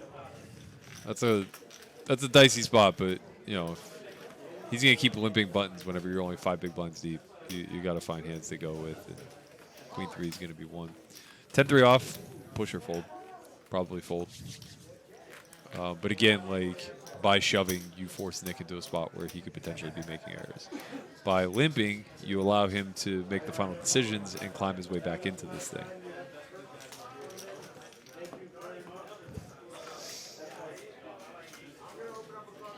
Nick should be all in here. Anything suited, anything 10 high plus, pretty much. And there you go. Shove, Ace king 4, King 8. Yep, that's got to be a call. And we're off to the semi-races. There we go. Still ace high, the best hand, and a straight flush Takes away draw. two outs. Has to be a non-spade king or 8. Or we're going to be back into a real match. Oh wow! So Neighbors. So Nick's going to double up to almost 2 million. That's going to give him now about 15 blinds. Still can be incredibly aggressive. Actually, maybe even more so aggressive because Augustine's going to be more particular about the hands he calls off with, I imagine. So some life here for Nick Neighbors is up to about 1.4 mil. It gives him a lot of hope back. I mean, I got to tell you, if he's able to come back and keep his cool and play sound after running that triple off, it's going to be a title that he'll cherish, even if it's not the most amount of money he ever wins in his life. So remember, we had the Professor that got knocked out 10th. So some of our notable names that we had Bones get knocked out. That just meant, Berkey, you were able to save some money on that. I mean, imagine how painful this would be if we had Bones heads up here in the spot. Poor Bones, man. He's going to go back and watch this live stream and just curse me out. Yeah, it's going to be like, this guy Berkey was never on my side to begin with. Like, what the hell? That is a tight Be fold. reaching right into the card room tomorrow. Tap the shoulder. Hey, buddy, I thought we were tight here. Yeah, no malice. I just, I wanted to fade the extra cost. Yeah, I think there was a whole bunch of you that had to last longer for this, wasn't there? Or I think Bones won the actual last longer, Yeah. to my knowledge. I was in it, but I didn't realize it was only on the first bullet. It didn't matter anyway. He outlasted me. Here we go. Ace Jack here for Augustine. He's got the chip advantage. So 15 3.9. big blinds here for Nick. I mean, he's going to be all in with any ace, any king. He's all in. This should be for the match. No. Oh, come on. You're all in, man. Wow. Why? I know that to the viewer at home, this probably looks like a really good event in the sense that he's going to avoid a cooler. And he's just going to limp fold King 7 versus a really strong hand from Augustine. But the fact of the matter is, in tournament poker, you need to be pushing that edge. Augustine's going to have nothing a lot, allowing Nick to continually battle his way back. But when he does call with Ace Jack, Nick is going to have 40% equity with King 7, and he's just going to win that pot some of the time, giving him a commanding chip lead and the opportunity to win this whole tournament. you don't win tournaments by ensuring that every single time you get all of your chips in the middle, it's good. Like, that's not the route, right? Like, you have to win from behind a lot, and not passing on plus EV situations, especially with, again, this ante is massive. I can't say enough about it. When the big blind ante is not reduced heads up, it is a huge, huge reason to play all the hands. Augustine's going to blind himself out of this tournament if he keeps being particular about the exact hands he chooses to be aggressive with.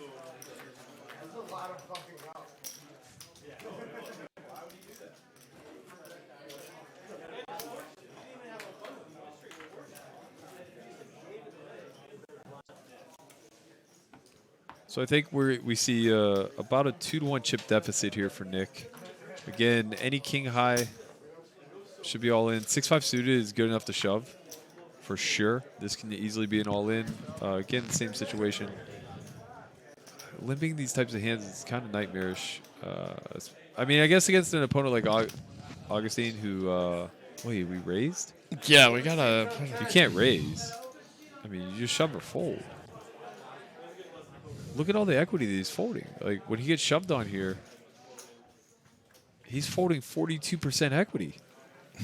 That's just an absolute nightmare scenario. There's no reason to try to raise through. Raise the king 7 because at least it has a blocker. And now you're less likely to get shoved on. When you have 6 high, your opponent's going to have high cards a lot more frequently. Interesting. I think these guys going back here to the game tape after this and getting some good coaching. Yeah, I think this is something that just happens in MTTs a lot, where everybody tries to control how the final bet goes in, and unfortunately, it's a game of chicken in a lot of ways, and you just try to do so with more equity in your favor than against you. Again, 61, 120, 120 big blind ante. So Augustine should be all in here with like queen high or better. Yeah, this is a no-brainer. Yeah, they're just gonna get it in here. Looks like. Yeah, this definitely should be an all in no call. We've been wrong on that before, but sure. I would assume Neighbors getting it right in the middle. I mean, Neighbors is definitely shoving here, I imagine. If Augustine doesn't call, I mean, that is... Okay, good. That's just a ridiculous... long way to get there, but we got it. I'm sure he didn't expect to have him dominate. But again, they're just going to chop here at a really high frequency.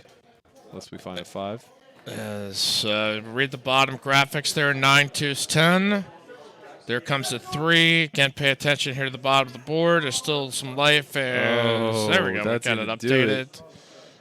As all hearts, as Augustine is going to be our winner of the 30K guaranteed $300 buy-in tournament here at TCH. On the 5-year anniversary, we had Uncle Sam finish 3rd. We had Neighbors there finishing 2nd. Unbelievable tournament today. A great turnout by all the folks at Texas Card House and Solve for Y. And ends on that note with Ace 5 beating Ace 6. Any final thoughts, Matt? But you've blown my mind to the point that I'm just like, I'm going to go back here embarrassed when I watch some of this going, okay. No, all kidding aside, they're terrific here. I was just like, whoa. It's another layer beyond the layer, Matt. We appreciate you being here. Anytime. Congratulations to all these guys. I wish I could have joined you at the final table, but hopefully the commentary was worth a little something in return. There's a cherry on top of the day, I think, for a lot of folks here. So thank you so much, Matt. That was awesome. Whoops. Thanks for having me. Yeah, try to avoid the handshake thing. Sure. It's a lot of salutes, fist bumps, elbow bumps. You know, if we have to change our whole more, I think I'm just going to start saluting people. Yeah, it's fair. Bring back salutes. But thank you so much to Carolyn, our producer, Ryan producing. Everybody who make this happen here tonight. We will get some rest and we'll come back at it tomorrow. 5-5 no limit on TCH Live tomorrow night. There should be some great guests, great action. We're going to sound off round 3rd and head for home. Good night, everybody.